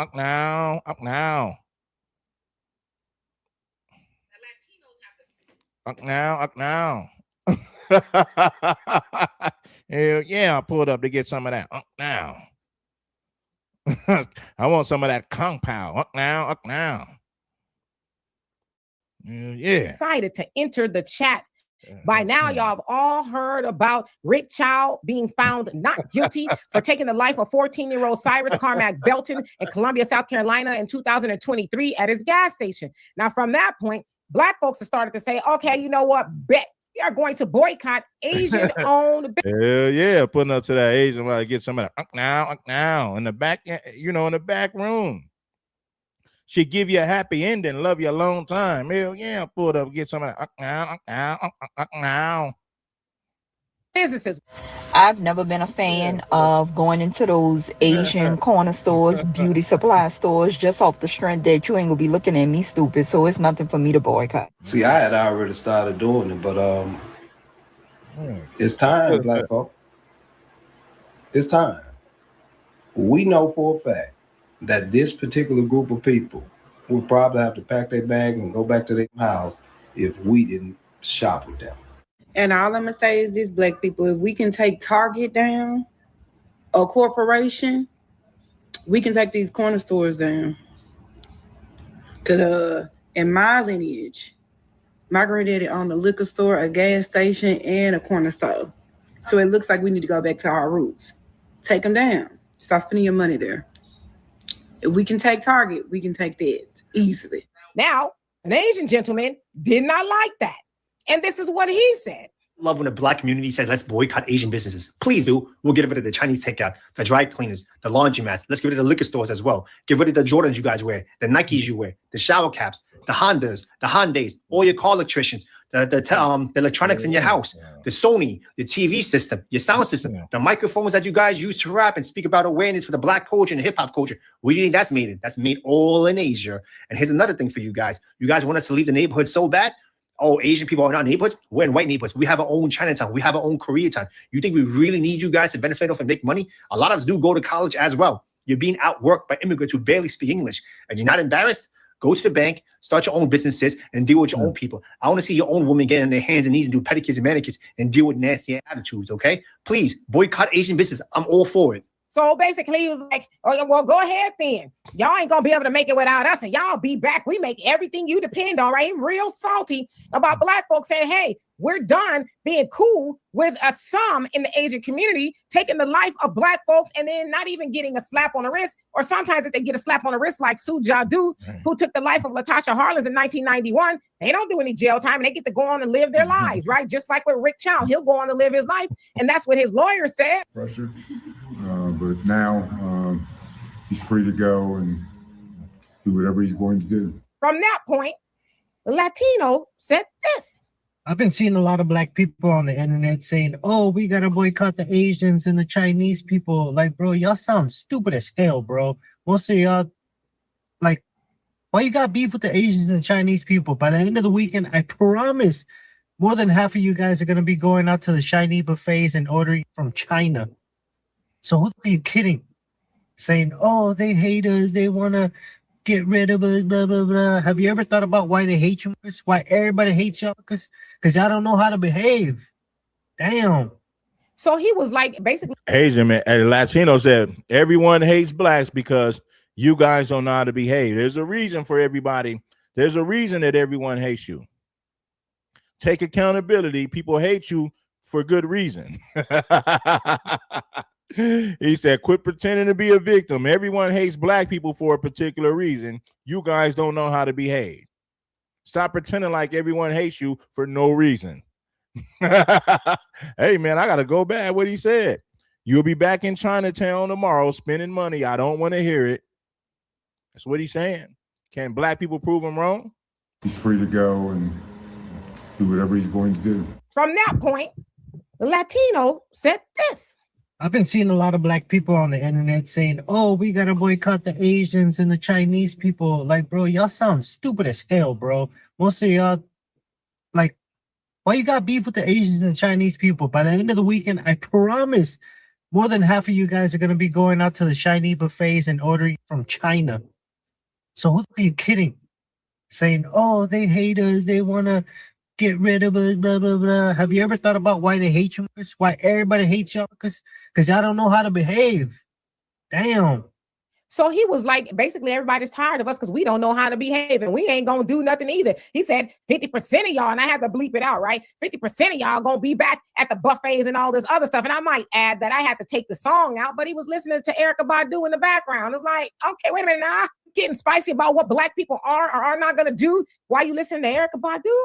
Now, I wasn't trying to rhyme, but you listen to Erykah Badu, you wasn't listening to your people talking crazy about black folks. Well, I tell you what, see, it's not a secret to us that the Asians and the Latinos, they often form an alliance when it comes against black folks, especially black American descendants of slavery, like they did in California, where they said that we were going to have to convince them to give us reparations. And they said, no, we shouldn't get it. Knowing the history of black Americans in this country, they are going to stand 10 toes down, form a coalition against us. But yet here they are again. So the Latino, he agrees with the Asian guy who's basically mad at us because we're saying enough, no more. And another thing is this, homie, you can't tell us where to spend our money. We can spend our money where we want. See, the problem is this, not just the Asian community, but the Latino community, they're used to getting a lot of our money. And now that we talking about, nah, we don't want to do that. Oh, we the bad guy. That's why nobody want to do nothing with you. Well, cool, stay away from us, right? Because I think we can all agree, right? That black folks don't be going around them trying to say, what y'all doing? What's the latest dance? I mean, you know, we got the flavor, we got the sauce, but we've been sharing it with everybody. We've been giving our flavor and sauce to everybody. Oh, he cool, let him come to the barbecue. No, he's trying to steal our sauce and flavor. That's what he's doing. People come around us to take. They come around us to see what they can steal. So, you know, so then they'll take it back to their community to benefit their own folks. They come around us to see what they can steal. They put businesses in your community, but they don't like you, but they know you're going to spend the money anyway, so they put a business there. You heard what the Asian man said. We don't need you. We don't like you. If you're going to be dumb enough to spend your money with us, then hell yeah, we'll put a business there, but we really don't need you or like you, for real. And how y'all seasoning y'all food. And no, we don't do all of that. Y'all do that to us. And even in the Latino community, they're mad because we're like, hey, you can't say the N-word to us or around us. Oh, what? We don't mean it like that. I'm going to take it right back. I want y'all to hear what this fool said again. The Latino. Yeah, but as I always say, there's words we can't say about them, and they would be cool with that. From now, he's saying this because we gave people like this the ammunition to say this. If black people wasn't spending our money with all these different people, he wouldn't say that. He feels comfortable saying it because he knows black people going to be in Chinatown still spending their money, still going to these beauty stores that sell beauty products. He knows that we're going to go there. They know that you're still going to get a manicure and a pedicure. They know this. So they're saying, man, I don't want to hear black people complaining. You still going to spend money with these people. So I don't want to hear nothing. Can you blame them at this point? At some point, we got to do better, because if we do better, they couldn't even say stuff like this. Point. The Latino said this. I've been seeing a lot of black people on the internet saying, oh, we got to boycott the Asians and the Chinese people. Like, bro, y'all sound stupid as hell, bro. Most of y'all, like, why you got beef with the Asians and Chinese people? By the end of the weekend, I promise more than half of you guys are going to be going out to the Chinese buffets and ordering from China. So who are you kidding? Saying, oh, they hate us, they want to get rid of us, blah, blah, blah. Have you ever thought about why they hate you? Why everybody hates y'all? Because y'all don't know how to behave. Damn. So he was like, basically, everybody's tired of us because we don't know how to behave, and we ain't going to do nothing either. He said, everyone hates black people because we don't know how to behave. Basically, what he's saying is this. Black people are pretending like they don't know why people hate them. Your behavior is why everyone hates you. You don't know how to act. Damn. 50% of y'all, and I had to bleep it out, right? 50% of y'all gonna be back at the buffets and all this other stuff. And I might add that I had to take the song out, but he was listening to Erykah Badu in the background. It's like, okay, wait a minute now. Getting spicy about what black people are or are not gonna do while you listen to Erykah Badu. Now, I wasn't trying to rhyme, but you listen to Erykah Badu, you wasn't listening to your people talking crazy about black folks. Well, I tell you what, see, it's not a secret to us that the Asians and the Latinos, they often form an alliance when it comes against black folks, especially black American descendants of slavery, like they did in California, where they said that we were going to have to convince them to give us reparations. And they said, no, we shouldn't get it. Knowing the history of black Americans in this country, they are going to stand 10 toes down, form a coalition against us. But yet here they are again. So the Latino, he agrees with the Asian guy who's basically mad at us because we're saying enough, no more. And another thing is this, homie, you can't tell us where to spend our money. We can spend our money where we want. See, the problem is this, not just the Asian community, but the Latino community, they're used to getting a lot of our money. And now that we talking about, nah, we don't want to do that. Oh, we the bad guy. That's why nobody want to do nothing with you. Well, cool. Stay away from us, right? Because I think we can all agree, right? That Black folks don't be going around them trying to say what y'all doing, what's the latest dances and how y'all seasoning y'all food. No, we don't do all of that. Y'all do that to us. And even in the Latino community, they're mad because we're like, hey, you can't say the N-word to us or around us. Oh, what? We don't mean it like that. But as I always say, there's words we can't say about them, and they would be cool with that. But we supposed to take it. So we're at a new day and age where Black folks are really starting to say no, for real, for real. Let's get back to where our ancestors were, right? And to me, I'm like, forget a boycott. Let's have a boycott, as Nuri Muhammad said, right? Let's have a boycott where we buy back into our own community, our own stores, and all the things that we need. And like the Asian do say, well, you know, y'all women ain't getting on the knees and putting up a nasty attitude. The last time I had my feet and hands done was by a Black woman, so I don't know what he talking about. But see, that's them thinking we got a lock on everything, and they got to come to us. Listen, I said I'd rather have bald-headed nails before I go to one of their shops, especially with that attitude. Hey, man, they're cocky because a lot of our people still spend their money with them. He wouldn't be that cocky or that arrogant if a lot of Black people wasn't still spending their money with them. That's where that cockiness and arrogance come from. It comes from our stupidity because we continue to spend our money with people who don't respect us. And every day we're still seeing stories coming out of how they treat Black folks, specifically Black women. In the middle of trying to get a set done, and this woman says, can I get my nails done first? Can this be done first? And they said yes, right? What was your guys' names? And this was Luxury NT, and they still made me pay, right? No one wants to say anything now? After you just made me pay? After you asked if you could just get your nails done in front of me after I had been here? Yes, exactly. Speak to me. Say something. Say something. Sorry. And you still made me pay. So why did you make her pay? Exactly. And what about her? What about? Let's get some people to support the Cash App, man. How come we only got Desmond Hill? Shout out to Desmond Hill for the 10. Shout out to Lisa for the 15. We need more than 2 people. And shout out to you for supporting the super chat too. Shout out to Go Gadget. Shout out to this brother right here for supporting the super chat. Let's get some more contributors and some more supporters for this dope content, man. Her asking if she can get her nails done first. Okay, I return for you. Okay? No, she did. She said, can this get be done first? She did say that, but she did ask. Why would you ask that? Okay. I don't know why y'all keep going up in there, but we keep seeing these stories of how they treat y'all. So they're not changing their attitude. Now, there are a lot of Asians, especially the Koreans in Los Angeles. No, why do you keep going there, right? Like, you keep going there, though, man. And they don't have to respect you because you're going to spend your money anyway. That's like a chick telling you need to start taking her on dates when all you ever did was come through at midnight, 1, 2 o'clock in the morning to clap them cheeks. You slide through the clap cheeks. You ain't taking her on no date. So why would you start now? The Asians looking at it like we've never respect you. Why would we start respecting you now? You still gonna spend your money with us? Hell no, there ain't no reason to respect you. We've never respected you, and you've been spending your money with us for years. So hell no, we're not gonna start respecting you now. For what? We don't have to. You're still gonna spend your money. She did say that. Oh, she did. She said, can this get be done first? She did say that, but she did ask. Why would you ask that? Okay. Now,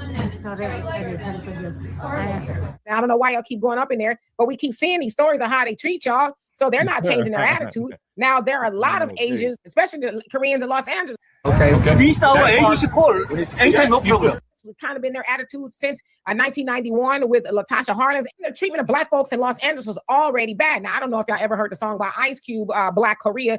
I can't play it here. Y'all go listen to it. But, you know, he knew what was going on back then, and it's still going on now. But I say all that to say, Black folks, keep it up. Keep up the conversation about boycotting, right? And yes, boycotting, keeping our money from everybody else's businesses. And let's not grow lukewarm or cold with this. Let's keep this going because this is a good thing. Okay, let's not ever forget. And unbeknownst to that Asian dude or even the Latino dude, we built this. Okay, we had a whole lot of towns. Now, of course, we know what happened to him, and they know what happened to him too. But to try to deduce us down to, that's why people don't want to mess with us. You would lie. Because if we roped ourselves off right now, y'all would try to find a way to come on up in there because you wouldn't know what to do without Black Americans' influence. Let's keep it a buck. See, that's why they mad. So they think they gonna, guilt us and, well, since you put it like that, we gonna spend some money, which we not. I'm not. I can only speak for myself, and I wasn't even doing it like that anyway. But before I leave, I want to say it's not all right. There are some Asian and even Latino businesses that are cool, right? They hire Black folks or whatever. But I'm past the conversation of, well, why don't you hire us? Now we need to build our own businesses and hire our own people. That's where we need to be. But especially those that set up shop in our community and they acting greasy, run them up out of there. Don't give them another black dollar. Because if you do, that's on you. So anyway, yeah, let me know. Now, shout out to Demetria. Shout out to Demetria K. That's the homegirl right there. Got a lot of love for her. Now, here goes. Now from Fox, I'm your host, Mike Page. It was great to be with you as we continue to roll on. Next up. Now, I want you to hear this Sambo right here. This is Sambo. This is Sambo Daniels. We want to talk about a trial that is just getting going in Texas. This is really a Get story. the likes up for Sambo Daniels. This is the real Stephen from Django. If Stephen from Django was live in the flesh, that is Tampon Daniels. This is Stephen from Django, 100%. That first broke, of course, last year. It really took not only Texas, but really the rest of the country by storm here. Learning that Carmelo Anthony is facing his murder trial in the April 2025 stabbing death of Austin Metcalf at a Frisco track meet that happened in Texas. There was a disagreement, an argument, and then the incident happened. But what is unique in this case is that the suspect is claiming self-defense. And we'll get into that and so much more. But I want to bring in our next guest to help break it all down. Please welcome everyone, Jacqueline Goodman, attorney and legal analyst. Great to have you on. And yeah, this is a case that the suspect is not denying what he did, but saying that this is all because of self-defense. Yes. Hi. Good to see you again. Thank you for having me.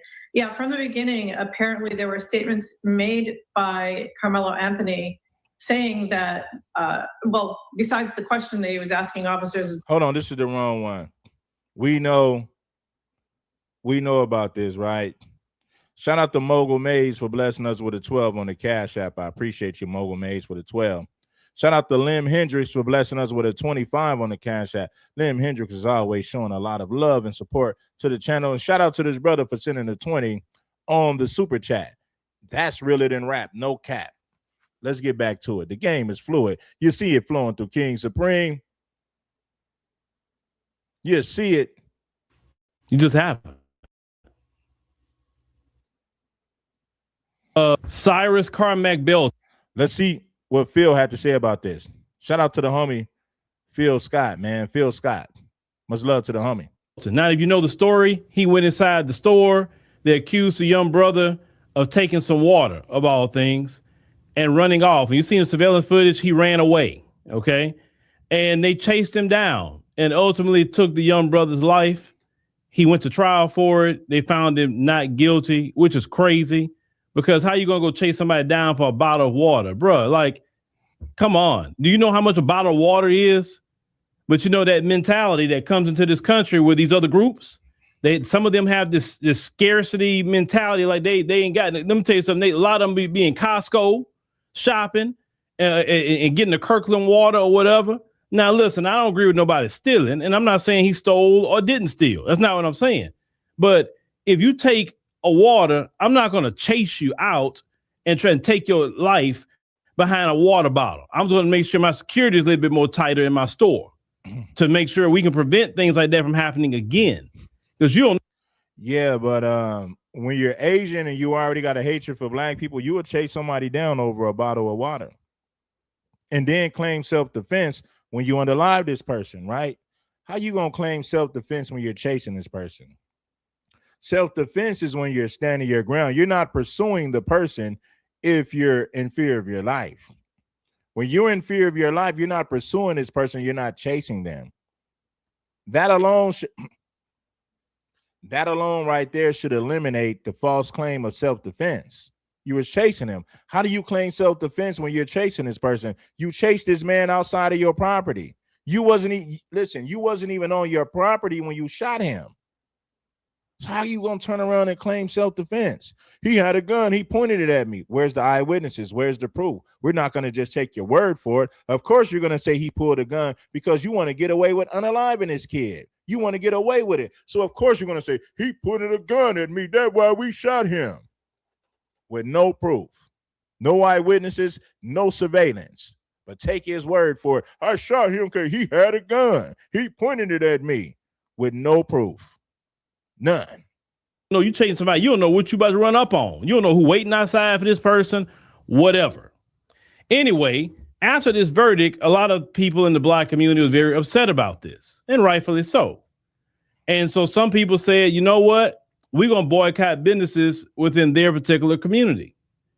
And anytime we as black people say we're going to deprive or even make the threat of depriving any other group of our $2 trillion buying power in the United States of America, those groups get immediately threatened because you don't know how dependent these people are on our spending, including the folks. They're extremely dependent upon us spending our money because we spend money more than any other group. And I tell black people, stop believing that black people are broke, because broke people don't have a $2 trillion buying power. They don't. Oh, we got money. They just make sure that we don't get our money in our own community. That's what they make sure. But anyway, you're right. Why do people move to our communities if we're so broke? Now we don't. How could I say this?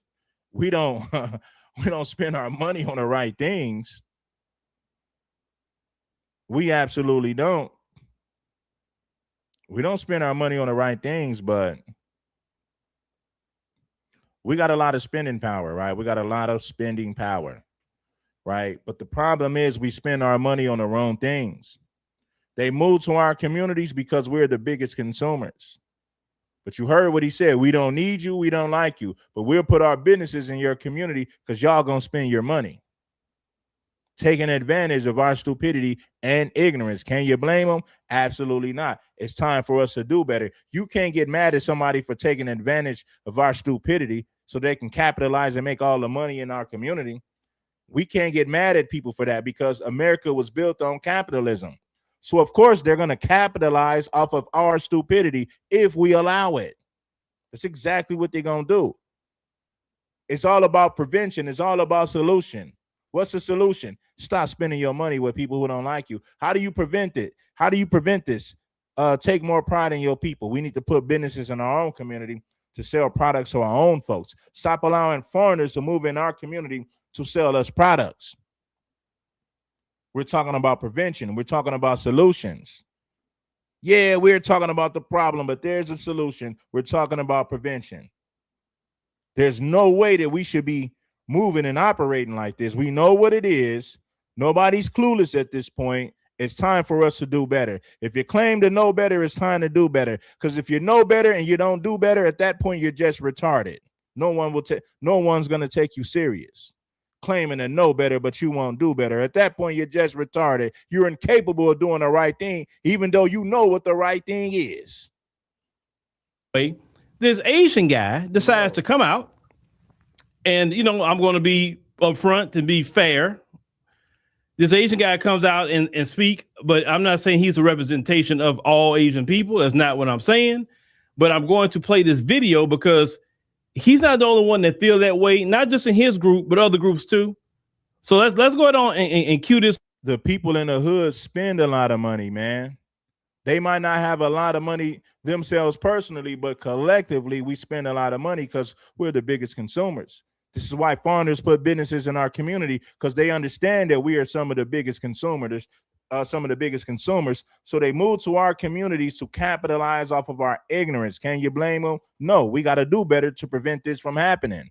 Getting mad about it ain't gonna change a damn thing. Black people gotta change what we do. We gotta move differently. Getting mad won't change a damn thing, but having some damn game will. What is game? Knowledge, wisdom, and information. navigation, teaching you how to move, where to go and where not to go. Game will take you a long way, man. We're not talking about game as in manipulation. We're talking about game as in knowledge and information to elevate you mentally, spiritually, and financially. That's the game that I'm talking about, man.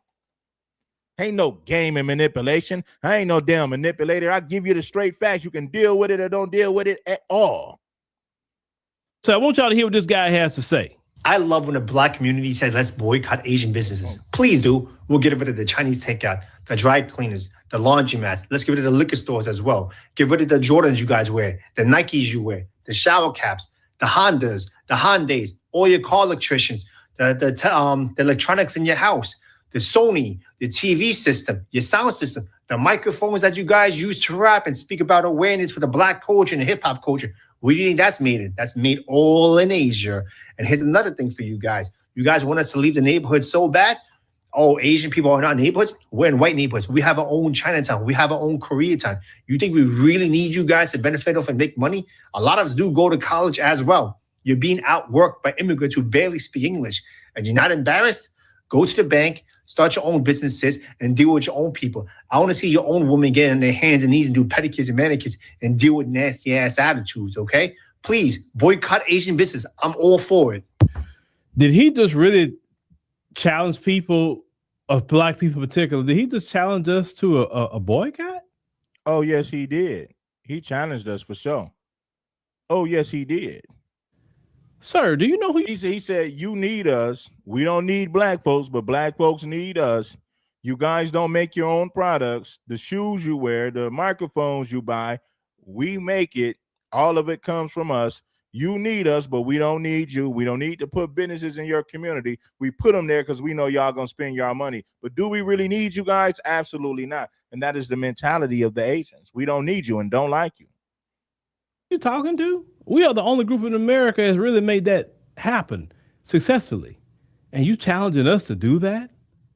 Now, I know a lot of people in your community is not agreeing with you, but I'm going to deal with you. But let me play a video of someone within your own community that kind of takes issue with not only what you're saying, but they cop and please a little bit. Let's go ahead and play this. I want to be your enemy. I understand you guys are upset and you want to boycott Asian run businesses.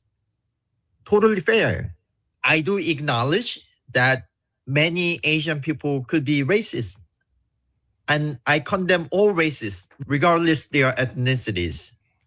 Racism should not be accepted or tolerated. But not all of us are racist. I don't think I'm racist. I mean, I try not to be. I don't think I'm racist. I'm just Asian. I don't think it's fair that we all are punished because of one guy. I mean, I don't know who Rick Chow is. Why are we all punished because of this one guy? But don't call all Asian people our enemy. Now, do you guys agree with that? Should we punish the Asian community for one guy, or do we say, nah, it's more than one guy? We're talking about the mistreatment as a whole. It ain't just one guy. This right here put the icing on the cake. It's been going on for a long time. I gave you guys a story about Latasha Harlins, my city, me being from Los Angeles. It happened in my city in 1991. Latasha Harlins, our sister, went into a liquor store, Empire Liquor Store, and lost her life for a bottle of orange juice because this Asian lady accused her of stealing. This Cyrus Belton situation is Latasha Harlins 2.0. This Cyrus situation is Latasha Harlins 2.0. The same situation. We pulling up to these people establishments, spending money at their businesses, and they unalive our children. Latasha Harlins was shot in the back of the head as she walked out of the liquor store. She was not a threat to the woman. Shot this young girl in the back of the head as she made her exit outside of the damn store. Cyrus was shot outside of the store in his back as he ran away. The Cyrus Belton, whatever his name is, the Cyrus situation is Latasha Harlins 2.0. Me being from Los Angeles, I've seen this before. I've seen it. It's a movie that's been on repeat. I've seen it several times. Now understand the second man there is, don't even like that conversation either. Now you remember back when some months ago, the sisters was talking about boycotting a lot of African braiding shops. And a lot of them start coming out and say, oh, whoa, sisters, don't listen. We sisters. I know we got some problems, but come on, let's put our differences to the side. We in the diaspora. Listen, anytime FBA says we are going to boycott you, everybody get on alert real quick. Why? Because it lets you know the power of the dollar that we have in our pocket, black people. It lets you know. Everybody, listen, they don't care if white people boycott them or anybody else, but they sure care if black people boycott. Because black people are the ones spending our money with them. They don't put these Asian Chinese dollar stores in black communities. They don't put these fried chicken joints in white communities. They don't put these beauty supply stores in white communities. They don't put these Asian parlors where you go get your pedicure and manicure. They don't put them in white communities. They put them in our communities. So our money matters. I don't give a damn what they say. Our money matters. If you looked at the amount of money that we spend with these Asians and foreigners, you would say, damn, what is wrong with us? We're spending that much money with these people weekly, monthly, yearly. The numbers are crazy.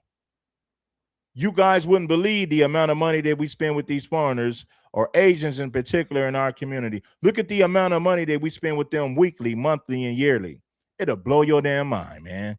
It'll make you sick to your stomach once you find out how much money we didn't spend with these people, how much money we spend with these folks. Now let's get to this guy over here, sir, the one who's talking crap. Do you really think that we need any of those things that you're talking about?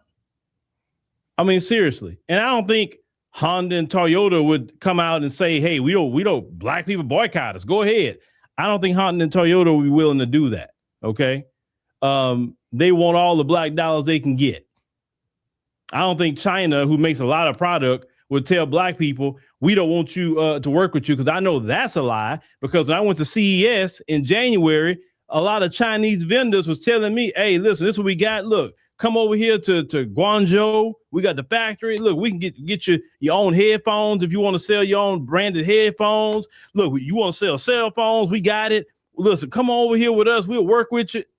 That's all the Chinese was telling me. They want to work with black people. So I know a lot of people like in your community probably like, bro, what are you talking about? What are you doing? But see, this goes back to also, if you listen to that language and how he talk, this is why some black people don't like immigration. What did he say? They come to this country and they get a loan and they doing better than you. What do you define as better than us? Like what you keep saying you're doing better. Let me tell you something. That's what they do. Shout out to Phil for breaking that down. Now, I want y'all to listen to Sambo Daniels. Now, shout out to Phil for being a stand-up black man. This is what a Sambo looks like. This is how a Sambo talks.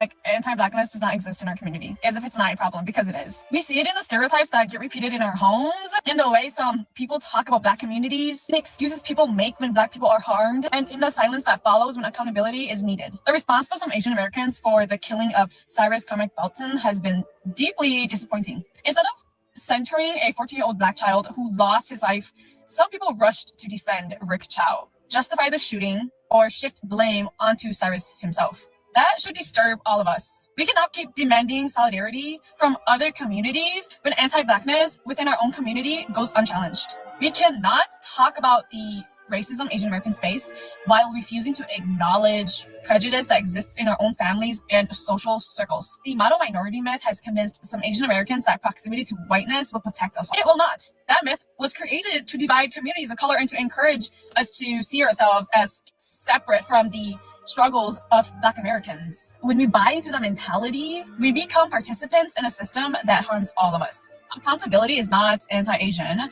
Calling out anti-Blackness is not anti-Asian. Using to excuse harmful behavior because the person involved is Asian is not anti-Asian. It is the bare minimum. If we are serious about justice, then we need to be willing to confront uncomfortable truths about our own community.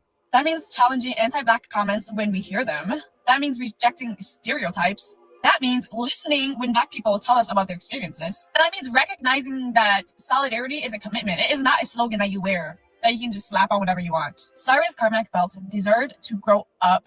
He deserved to be safe. He deserved better than the This Cyrus Carmack Belton is Latasha Harlan's 2.0, man.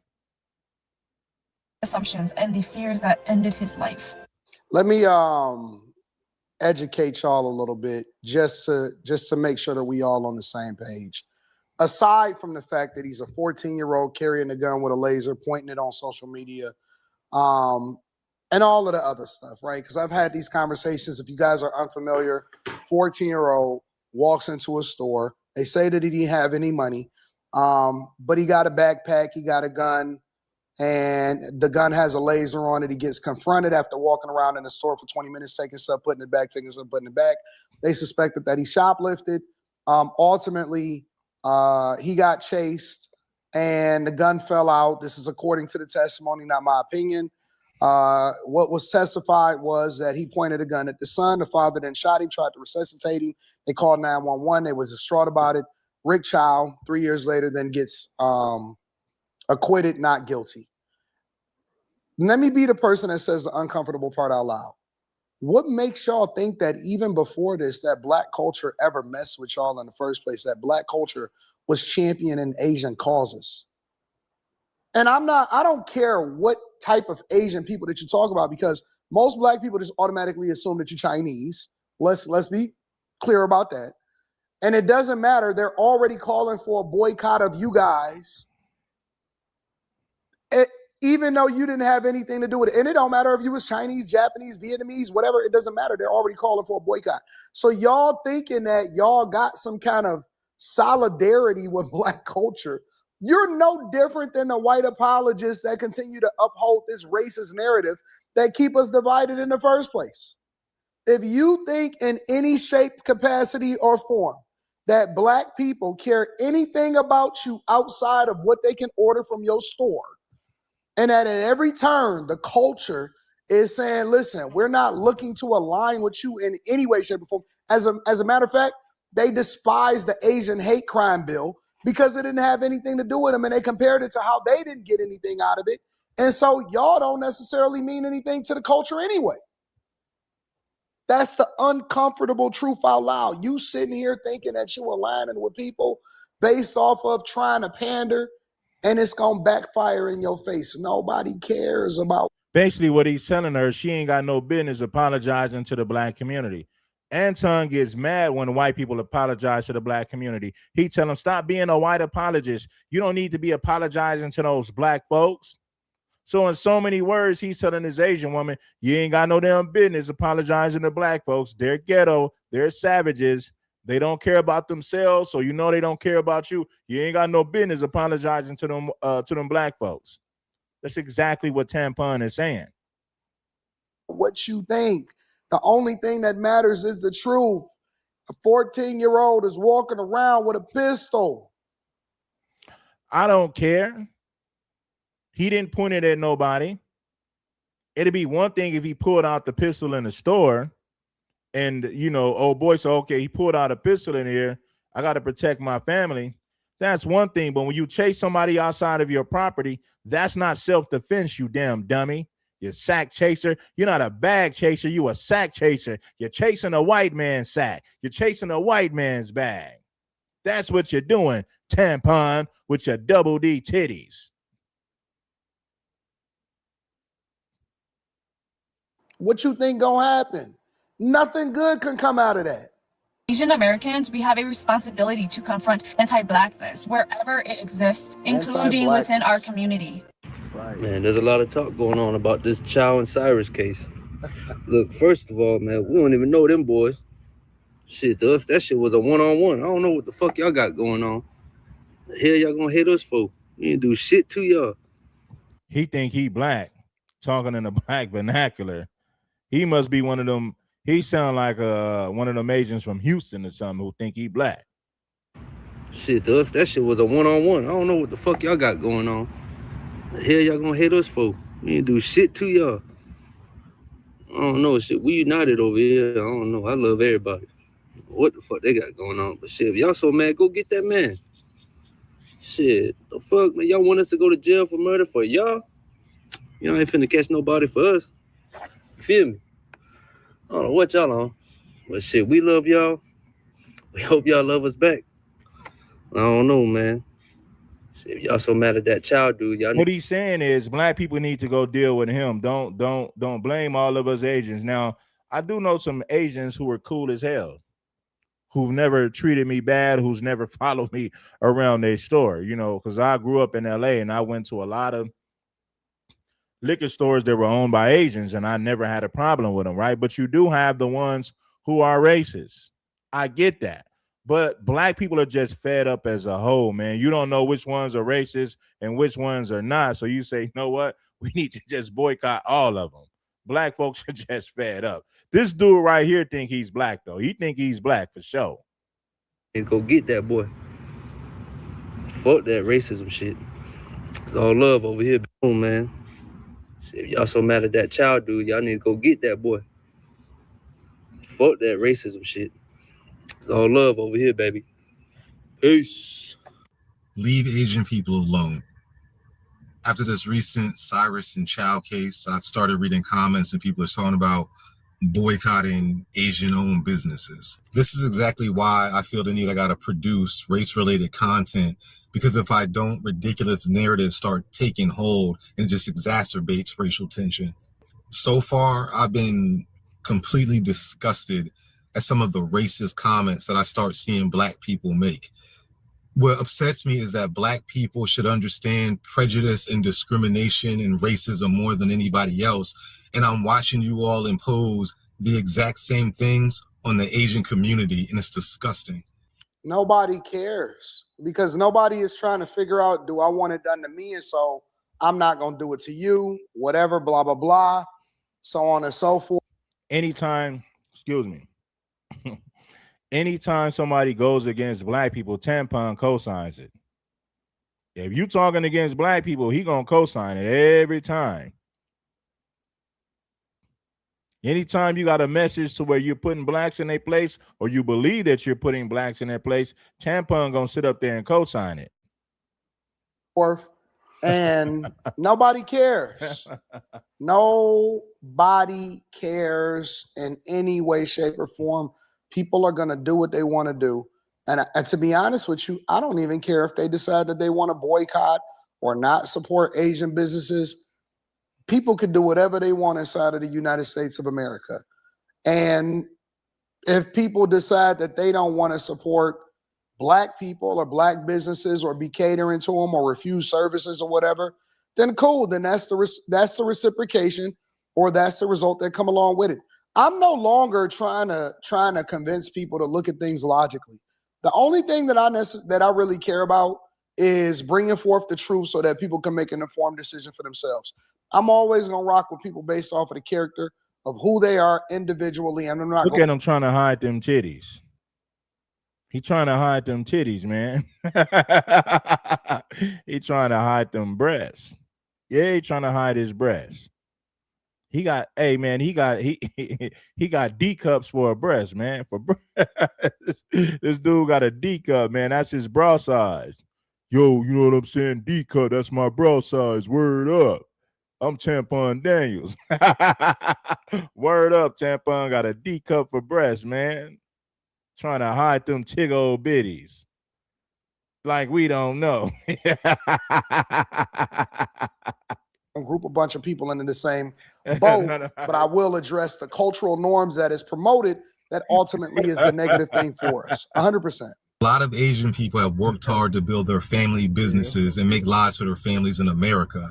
And the fact that some of you all are entertaining the idea of boycotting some of their businesses behind the case involving one man is a completely terrible idea. That little boy could have stolen 100 water bottles and he still wouldn't have deserved to be shot in the back. And the fact that that store owner was found not guilty, you can debate whether it was manslaughter or murder or whatever. It doesn't change the fact that that store owner has multiple shootings under his belt at other quote unquote shoplifters. You know what's so funny? And this is how you know that. See, Anton is mad when white people apologize to black people. He's mad when anybody apologizes to black people. He don't like that. And the crazy part about it is you got black people who are dumb enough to sit on this panel. Let me tell you dumbass Negroes who hang around Anton and sit on his panels. If a white supremacist harmed your children, Anton would say that the white supremacists had every right to do so because your child was ghetto and had no house money and no house manners. Tampon will justify whatever a white supremacist does to your child. And you got dumbass black people who sit on panels with him as if he don't feel the same way about you. A white supremacist could harm your kid today. Tampon will justify it. So the fact that black people still hang with him is crazy. It doesn't even matter whether you Asian, black, white, whatever. People that are stupid and people that are ignorant, that are willing to pick up a phone and push a narrative without doing research. I could just anytime you chase somebody outside of your property and you shoot them, that's no longer self-defense. You can't make a self-defense claim if you chase somebody down the street. Now, if you shoot them in your establishment after they pulled a weapon, that's justified. If you shoot them while they're trying to break in your house or whether they're in your house, then that's justified because they was in your house and they had no business being there in the first place, especially with a damn weapon drawn, right? But anytime you chase somebody down the street outside of your property and you shoot them, that's not self-defense, buddy. Tell you, two of the interactions, which he's called the police over 200 times. That's on record, right? But one of the interactions was somebody threatening him and saying, yo, I'm about to go and get my pistol and shoot you and all of this stuff. It was literally a threat. The other one, the police ruled in the Asian guy, Rick Child's favor because he was the one that was getting assaulted as a result of it. And so, I listen to this nonsense. And the more that I know and the more that I observe, the more that I realize that you're never going to convince people to think anything different than what they want to think based off of what they want to believe, not based off of the truth. That man has clearly been itching to kill somebody, and he just got away with it. You don't chase someone 130 yards and shoot them in the back and then claim self-defense. All right, so the blacks and the Asians, we're going at each other one more time. I feel like this happens every few years, every couple of years for different reasons, and it's never just a light spot. Blacks go at it with everybody. That's not nothing new. It's always full on hate, people boycotting each other, communities boycotting the other community, and right now it's the same thing. And for those of you guys that are not familiar with what's currently taking place, there's been an incident in South Carolina where a Chinese business owner shot this black kid, and it's becoming an issue, right? People are boycotting each other. I think the black community is, or some people in the black community are, saying that they should boycott Asian businesses, stop using Samsung phones, stuff like that, right? Samsung. First of all, that doesn't make sense. It's like, imagine a Chinese person does something and then the Koreans take the blame for it. It doesn't make sense, right? Like someone in Ghana did something. He's saying, I'm Korean. Why are you blaming me for what this Chinese did, man? He said, we're Korean. We don't want no part of that. That was a Chinese man who did that. Don't blame the Koreans. Community is, or some people in the black community are, saying that they should boycott Asian businesses, stop using Samsung phones, stuff like that, right? Samsung. First of all, that doesn't make sense. It's like, imagine a Chinese person does something and then the Koreans take the blame for it. It doesn't make sense, right? Like someone in Ghana did something and then now people are hating on Haitians. It just, anyways, that's not the point that I was trying to make. So with this issue, there are Asian people coming out pointing fingers at the Asian community saying that we need to do better. At the same time, There's Black influencers that are coming out saying that stop fucking with the Asian community. I mean, not in a negative way, right? Saying that like stop boycotting Asian community like that. Saying how, and they're coming to our defense at the same time, right?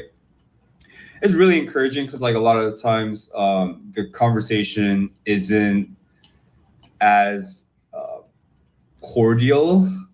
It's much more emotional, more hate-filled. Maybe that is currently there. I haven't seen it yet. So far, what I've seen is, both sides trying to make sense of what's going on, right?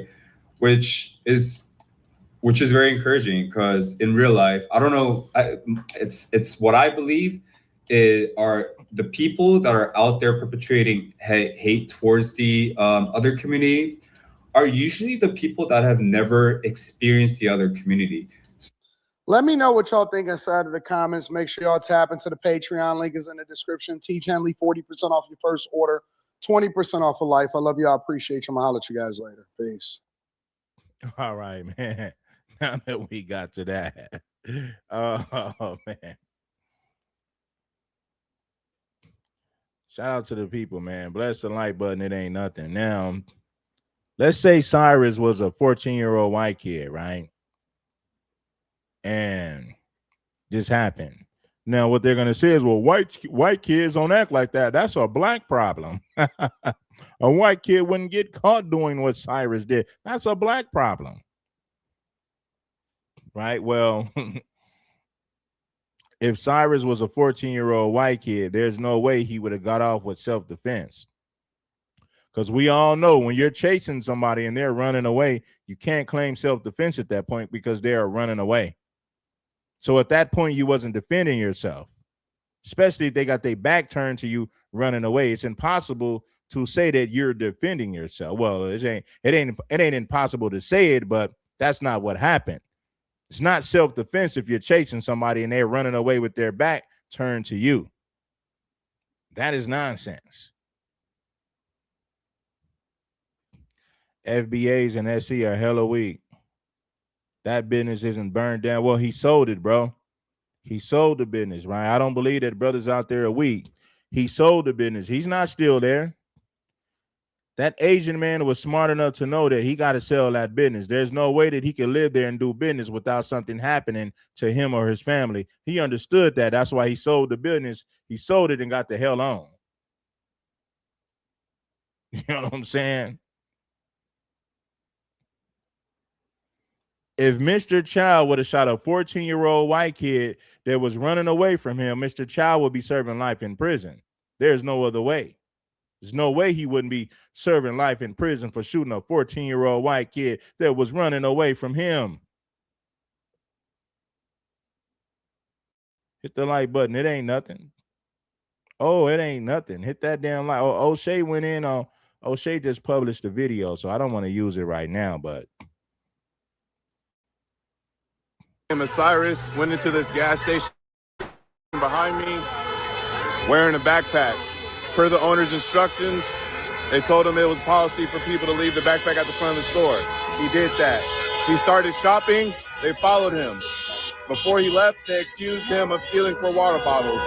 He flattened out his jacket pockets and pant pockets to show them that he did not have any water bottles. As he tried to leave, they chased him over 100 yards and fatally shot him. This is the protest.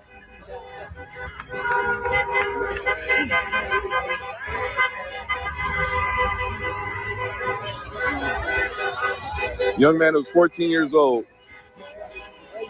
Rest in peace, Cyrus. So what they're not going to tell you, because I've broken this case down, we've discussed it on Room 9 After Hours. I've talked about this on the Millionaire Morning Show, and they always neglect to add in all of the full context so that you can make a more informed decision. And more importantly, they also tried to finesse me by telling me that I couldn't focus on certain aspects of it when they first introduced me to this a couple days ago, was that he had a gun. He had a gun with a laser on it.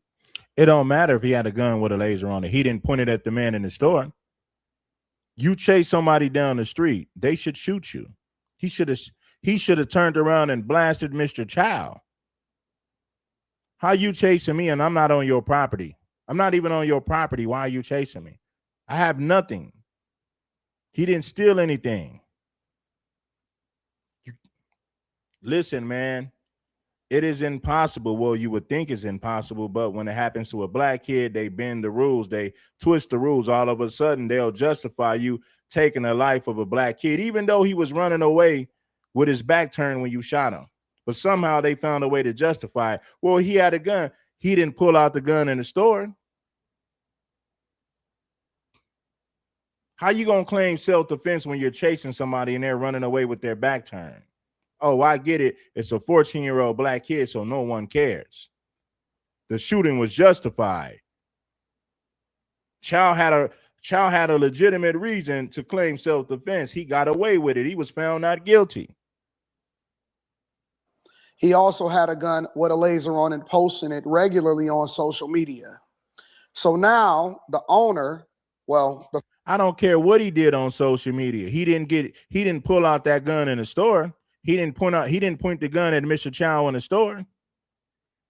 So that means that he wasn't a threat. If you're running away from somebody, you are not a threat. Period. Former owner, because for whatever reason they're out there protesting a place that the guy no longer owns, and I think that he already sold it, and or if he hasn't already sold it, then he's going to get an insurance payout because they already destroyed the store. Completely different video that I've already done. I'll release that later. But the owner was found not guilty of murder because him and his son actually anticipated, and the boy was in there with no money or whatever. And of course, you're going to see a lot of people make excuses, but he was in there with no money. And he initially had grabbed a bunch of water bottles and then he put them back. They also say that he was in the store for about 20 minutes milling around trying to figure out what he was going to do. They then asked him to... Yeah, if you're walking around the store like that, they're going to be suspicious of you. So I wouldn't advise that anybody do that. Like, get what you're going to get and get the hell up out of there. You know, you're black. They already don't want you there in the first place. So walking around for 20 minutes, you got a bag. Nah, man, don't do that, bro. It's all about prevention, not damage control. It's all about prevention, not damage control. To empty his hoodie that he had also posted and posed with a gun on social media, which I'll also show you the lawyer in a completely separate clip speak about it. But he didn't want to actually show what was in his hoodie because he was holding a gun. And so he goes outside. And what they determined in the trial is that it's not a crime for them to be able to chase you or to defend their store. It's not a crime for them to do so. The father and the son, which the boy was confronted by the mother, the father and the son ultimately went and chased the boy. Somehow the gun fell out. They say that he pointed a gun at the son. The father then wound up shooting him. And then the father tried to resuscitate him while they was calling 911. Yeah. And black people are now crashing out and mad about it. That's the synopsis of what's happening in less than 2 minutes so that you guys can get a better understanding of how now, prior to the 2026 midterm elections, which obviously we know that this always happens, there's a promotion, and it just so happened to not be a white person this time. There's a promotion of this whole race violence to where black people are saying that Rick Child, and this is a trial that had, or something that happened about 2 to 3 years ago. Rick Child, who was found not guilty and he had a black lawyer, black people are protesting because they saying that because he was a 14-year-old, he was just a kid. And again, they're completely ignoring the idea that he had a pistol, that he had a gun, and that he was. So they're ignoring the fact that he had a gun. He didn't pull out the gun in the store. So if he didn't pull out the gun in the store, he wasn't trying to rob the place. He left. Now, you got every right to be suspicious, but he didn't pull out the gun in the store. You chased him down the street, and you're saying that he pulled out a gun, allegedly. We don't know that to be true. There's no eyewitnesses. There's no surveillance. Why do we believe Mr. Child when he said he pulled out a gun where you was chasing him? You chased a man outside of your property and you shot him. That's not self-defense. It'd be one thing if he had a gun inside of the store and he pulled it out and you said, okay, I had to protect my family. He pulled out a gun. I thought he was trying to rob us. He pulled out a gun, so I shot him in the store. But when you're chasing somebody down the street, nah, man, that ain't self-defense. Regularly posing with it on social media, and he didn't want to show it when he was being confronted by the people at the store, because if he did, then it would have been a bad situation as far as him getting arrested, them calling the police on him. Rick Chow was regularly a person, or according to the police reports in the trial, he had over 200 phone calls to the police from people robbing him, stealing, threatening him, the whole situation, and now the parents are trying to get a payout. There you go. There's your synopsis. Now let's see more of what Black people have to say about this whole situation.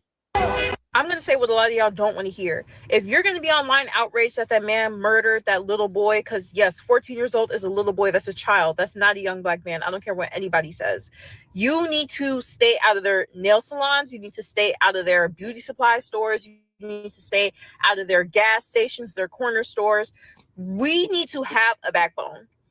As a collective, the Black community is spineless as fuck. I don't care. I will say it. We haven't efficiently boycott shit since the Montgomery bus boycotts.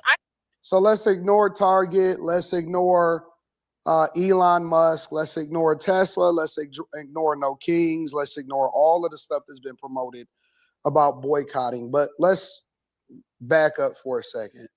They're saying that all Asian businesses and stores. If somebody is running away from you, that is not self-defense. He's not on your property anymore. He's running down the street. You shoot somebody down the street that's running away from you and you get off by claiming self-defense, that is crazy. That is crazy. Black people in South Carolina should have tore that city up. Oh, they should have tore that city up. I'm talking about white areas, Asian areas. They should have tore that damn city up. When that Asian man was found, now, man, they should have tore that place up to send a damn message. You shoot a 14-year-old kid outside of your business.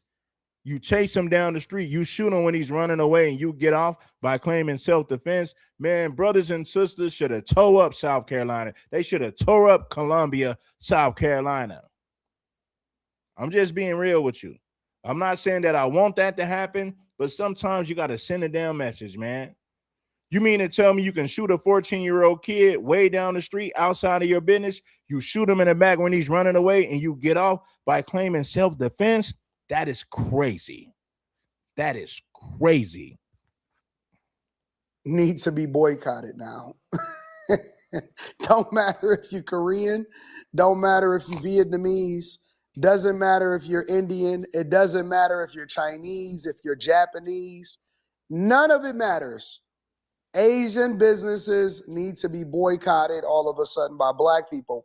And if not, we don't. I believe this happened in 2023. It was either 2023 or 2024, and Rick just went to trial. He just went to trial for it and beat the case. He claimed self-defense and got off.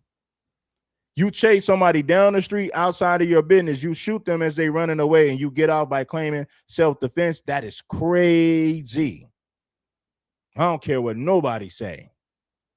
It'd have been one thing if Cyrus would have whipped out the pistol in the store, and he said, I shot him because I was trying to protect my family. That would make sense. But when you're chasing somebody down the street and you shoot them while they're running away and you get out by claiming self-defense, that is crazy. Have a backbone, right? Because now you don't go into their nail salons, don't go into beauty supply stores, don't go into their corner stores or their gas stations and businesses and stuff like that. And this is because a 14-year, and I'm just quoting her, a 14-year-old boy was ultimately killed by this man who was found not guilty by a jury, which included, I believe, 5 Black people, both men and women, 3 white people, and then 2 others. They found him not guilty because there was no malice and there was no intent to kill him prior to that gun being produced. And whatever way it was produced, prior to that gun being produced, there was no reason for them to actually pull out because they were trying to retrieve their merchandise that they thought that he stole. Now, again, I know that there's also going to be people that say, well, he didn't technically steal anything. Let me also give y'all some insight, right? Because I know that y'all don't care about the law. We only care about feelings. We don't want to research the case. We only care about feelings, right? In most places, you don't have to necessarily leave with the merchandise in order for you to be considered stealing.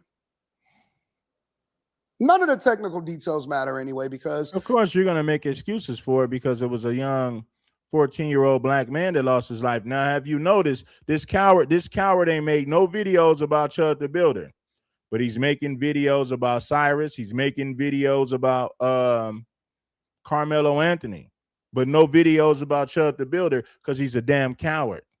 He's too afraid to hold white people accountable. That's why he's not making videos about Chud the Builder. He's a coward. He's a mark. He's a buster. Anton Daniels is COINTELPRO. The same way that they paid snitches to give up information on the Black Panthers is the same way that they pay these Sambos and sellouts to speak ill of the black community. Tampon Daniels is COINTELPRO. He's no different. He's a modern day version. We'll pay you to throw your people under the bus. As long as you promote these conservative right-wing talking points and you demonize the black community, we'll keep you in the algorithm. We'll give you sponsors. We'll give you a whole lot of money. This clown right here is COINTELPRO. He's a sucker. He's a mark. He'll continue to throw black people under the bus because black people still hang with him. So now he can say, well, the black community still rock with me. I must be telling the truth. You guys are part of the problem. He feels like the black community still rocks with him. So why does he have to stop disrespecting black people when black people still gonna flock to his platform regardless of how many times he disrespect them, regardless of how many times he throw black people under the bus to receive white validation? If you're on the side, you don't have to necessarily leave with the merchandise in order for you to be considered stealing. None of the technical details matter anyway, because if you're on the side of, I don't like Asian people all of a sudden because all the time black people are being persecuted, then you're going to be on that side anyway. I see a lot of white liberal apologists. That's a completely separate video. I'm going to bring y'all all the videos. I promise you. I'm going to bring you all of the videos back to back to back so that you can better understand what the sentiment is from the white liberal apologists, from the Asian liberal apologists, to black people. Obviously, we see their sentiment right here. I'm going to let you see what the lawyer is saying, all of that. But again, the foundation of what's being communicated right now is he was just a boy, right? With a gun, leaving the gun part out, and he didn't necessarily steal anything. And even though he ran, he shouldn't have got shot because nothing that he did warrants him losing his life. Now, of course, y'all can debate that. But again, there's so many facets of this now to where now they're saying that all Asian businesses need to be boycotted and you should only shop at black businesses. I wonder what would happen if other people outside of black people boycotted all black businesses altogether. They don't spend money with black people anyway. What are you talking about? All we got is ourselves. You don't see Mexicans lined up to buy food from soul food restaurants. You don't see Asian people lined up to buy food from soul food restaurants. Our people are the ones that patronize our businesses. Now, when it comes to their businesses, a lot of us patronize their business. An Asian can put a business in the black community and survive just based on selling products to black people and black people only. Asians don't come to our communities to buy products from us. They don't come to our community to buy our products, so we don't need them.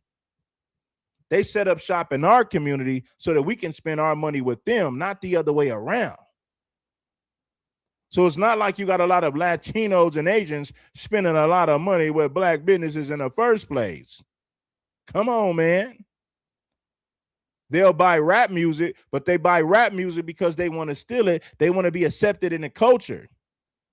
That's why they spend money on rap music. They're looking to steal our sauce. They're looking to steal our flavor. think of a time that the Black community has actually realized the power of the Black dollar, withheld it, and made a change from boycotting? Y'all be talking about Target, but Target, you put a little dent in their sales, they're still up, functioning, running, not shutting down stores, doing what the fuck they want to do. Haven't made any real change because y'all can't stay out of fucking Target. We keep giving money to these people, these corporations, these entities that keep playing in our faces, that are racist as fuck and don't give a fuck about Black people, and I don't understand it. Realize the power of the Black dollar. Stop giving these people our money or shut the fuck up. Somebody please explain to me why the Black community is so upset about Cyrus. His mama didn't give a fuck, or his daddy, why he's sitting there crying in court. She crying in court for what? What we crying for? He was a 14-year-old boy with a gun. So what? Having a gun doesn't mean that you got to take his life. He didn't pull out the gun in the store. See, this is the type of ghetto hood rat that don't need to be talking. She need to shut the hell up. She don't be needing, she ain't got no business talking and running her mouth. This is the type of woman who need to shut the hell up. Don't nobody want to hear what you got to say. This woman is ignorant. She's stupid. Fake contacts in her, them fake ass contacts in her eyes. She got a perm in her head, a wig. She looks terrible. This woman looks horrible and got the nerve to be running her mouth as if we value what she's saying. Shut the hell up. You need a damn... What we crying for? He was a 14-year-old boy with a gun. Where does a 14-year-old boy get a gun from, and why does he have it? Why is he walking to the store by himself? That's what y'all niggas do in the Black community, because y'all never home. Y'all don't care. Then you want to cry. Everybody want to cry. Sad that the China man got... Okay, if somebody said we don't give a damn about you, the fact that you got 2-3 baby daddies and you ain't married, shut up, quit crying. Nobody should care. You're talking about a boy that lost his life because an Asian man chased him down the street and shot him down. You're saying that we shouldn't feel sorry for that, but we need to feel sorry for single mothers who are promiscuous with multiple baby daddies. We should feel sorry for them and give them welfare and food stamps, even though she's promiscuous and she's loose with her body. She gave her body to the community. Now she got 3 baby daddies, and we're supposed to feel sorry for that. And if you don't feel sorry for that, you hate Black women. If you don't feel sorry for that, you hate Black women. You must hate your mama. Shut your dumb ass up. You promiscuous thought. Don't nobody give a damn about your problems. That's a self-inflicted wound at that point. You giving your body, you got 3 baby daddies, you're damn near 40, you're over 35, and you still ain't married. That's a self-inflicted wound. We ain't got no damn business giving a damn about your pain, your suffering. That is a self-inflicted wound. We ain't got no damn business caring about that. But this ratchet, this hood rat, this MAGA mouth, this goober mouth broad tell us we ain't got no damn business feeling sorry for Cyrus. Even though the Asian chased him down the street and shot him, you didn't shoot him in your business. You didn't shoot him at your place of business. He didn't whip out the pistol inside of the damn store to the point to where you shot him because you feared for the safety, of your damn family. This hood rat needs to shut her damn mouth. She's ignorant. She's foolish. This woman is clueless. She ain't got no damn business speaking for the Black community. Found not guilty. But he used y'all money with them cigarettes, them cigars, the EBT snacks and food. He used y'all money to get off. Money talking bullshit walk.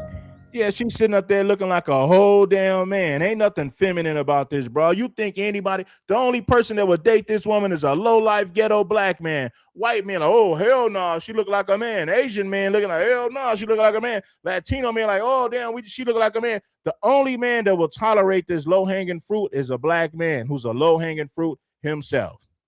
That's the only man that's going to deal with a woman of this caliber. She looks like a damn man. Why y'all so surprised? Y'all kill each other all day, every day. Especially Black men. Kill each other all day, every day. They want to cry. Bitch, don't cry.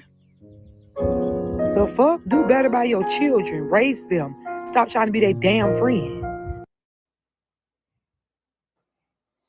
Y'all let me know whether or not y'all think that it's justified for Black people to boycott Asian businesses, all Asian businesses, over this situation, whether you agree, whether you disagree.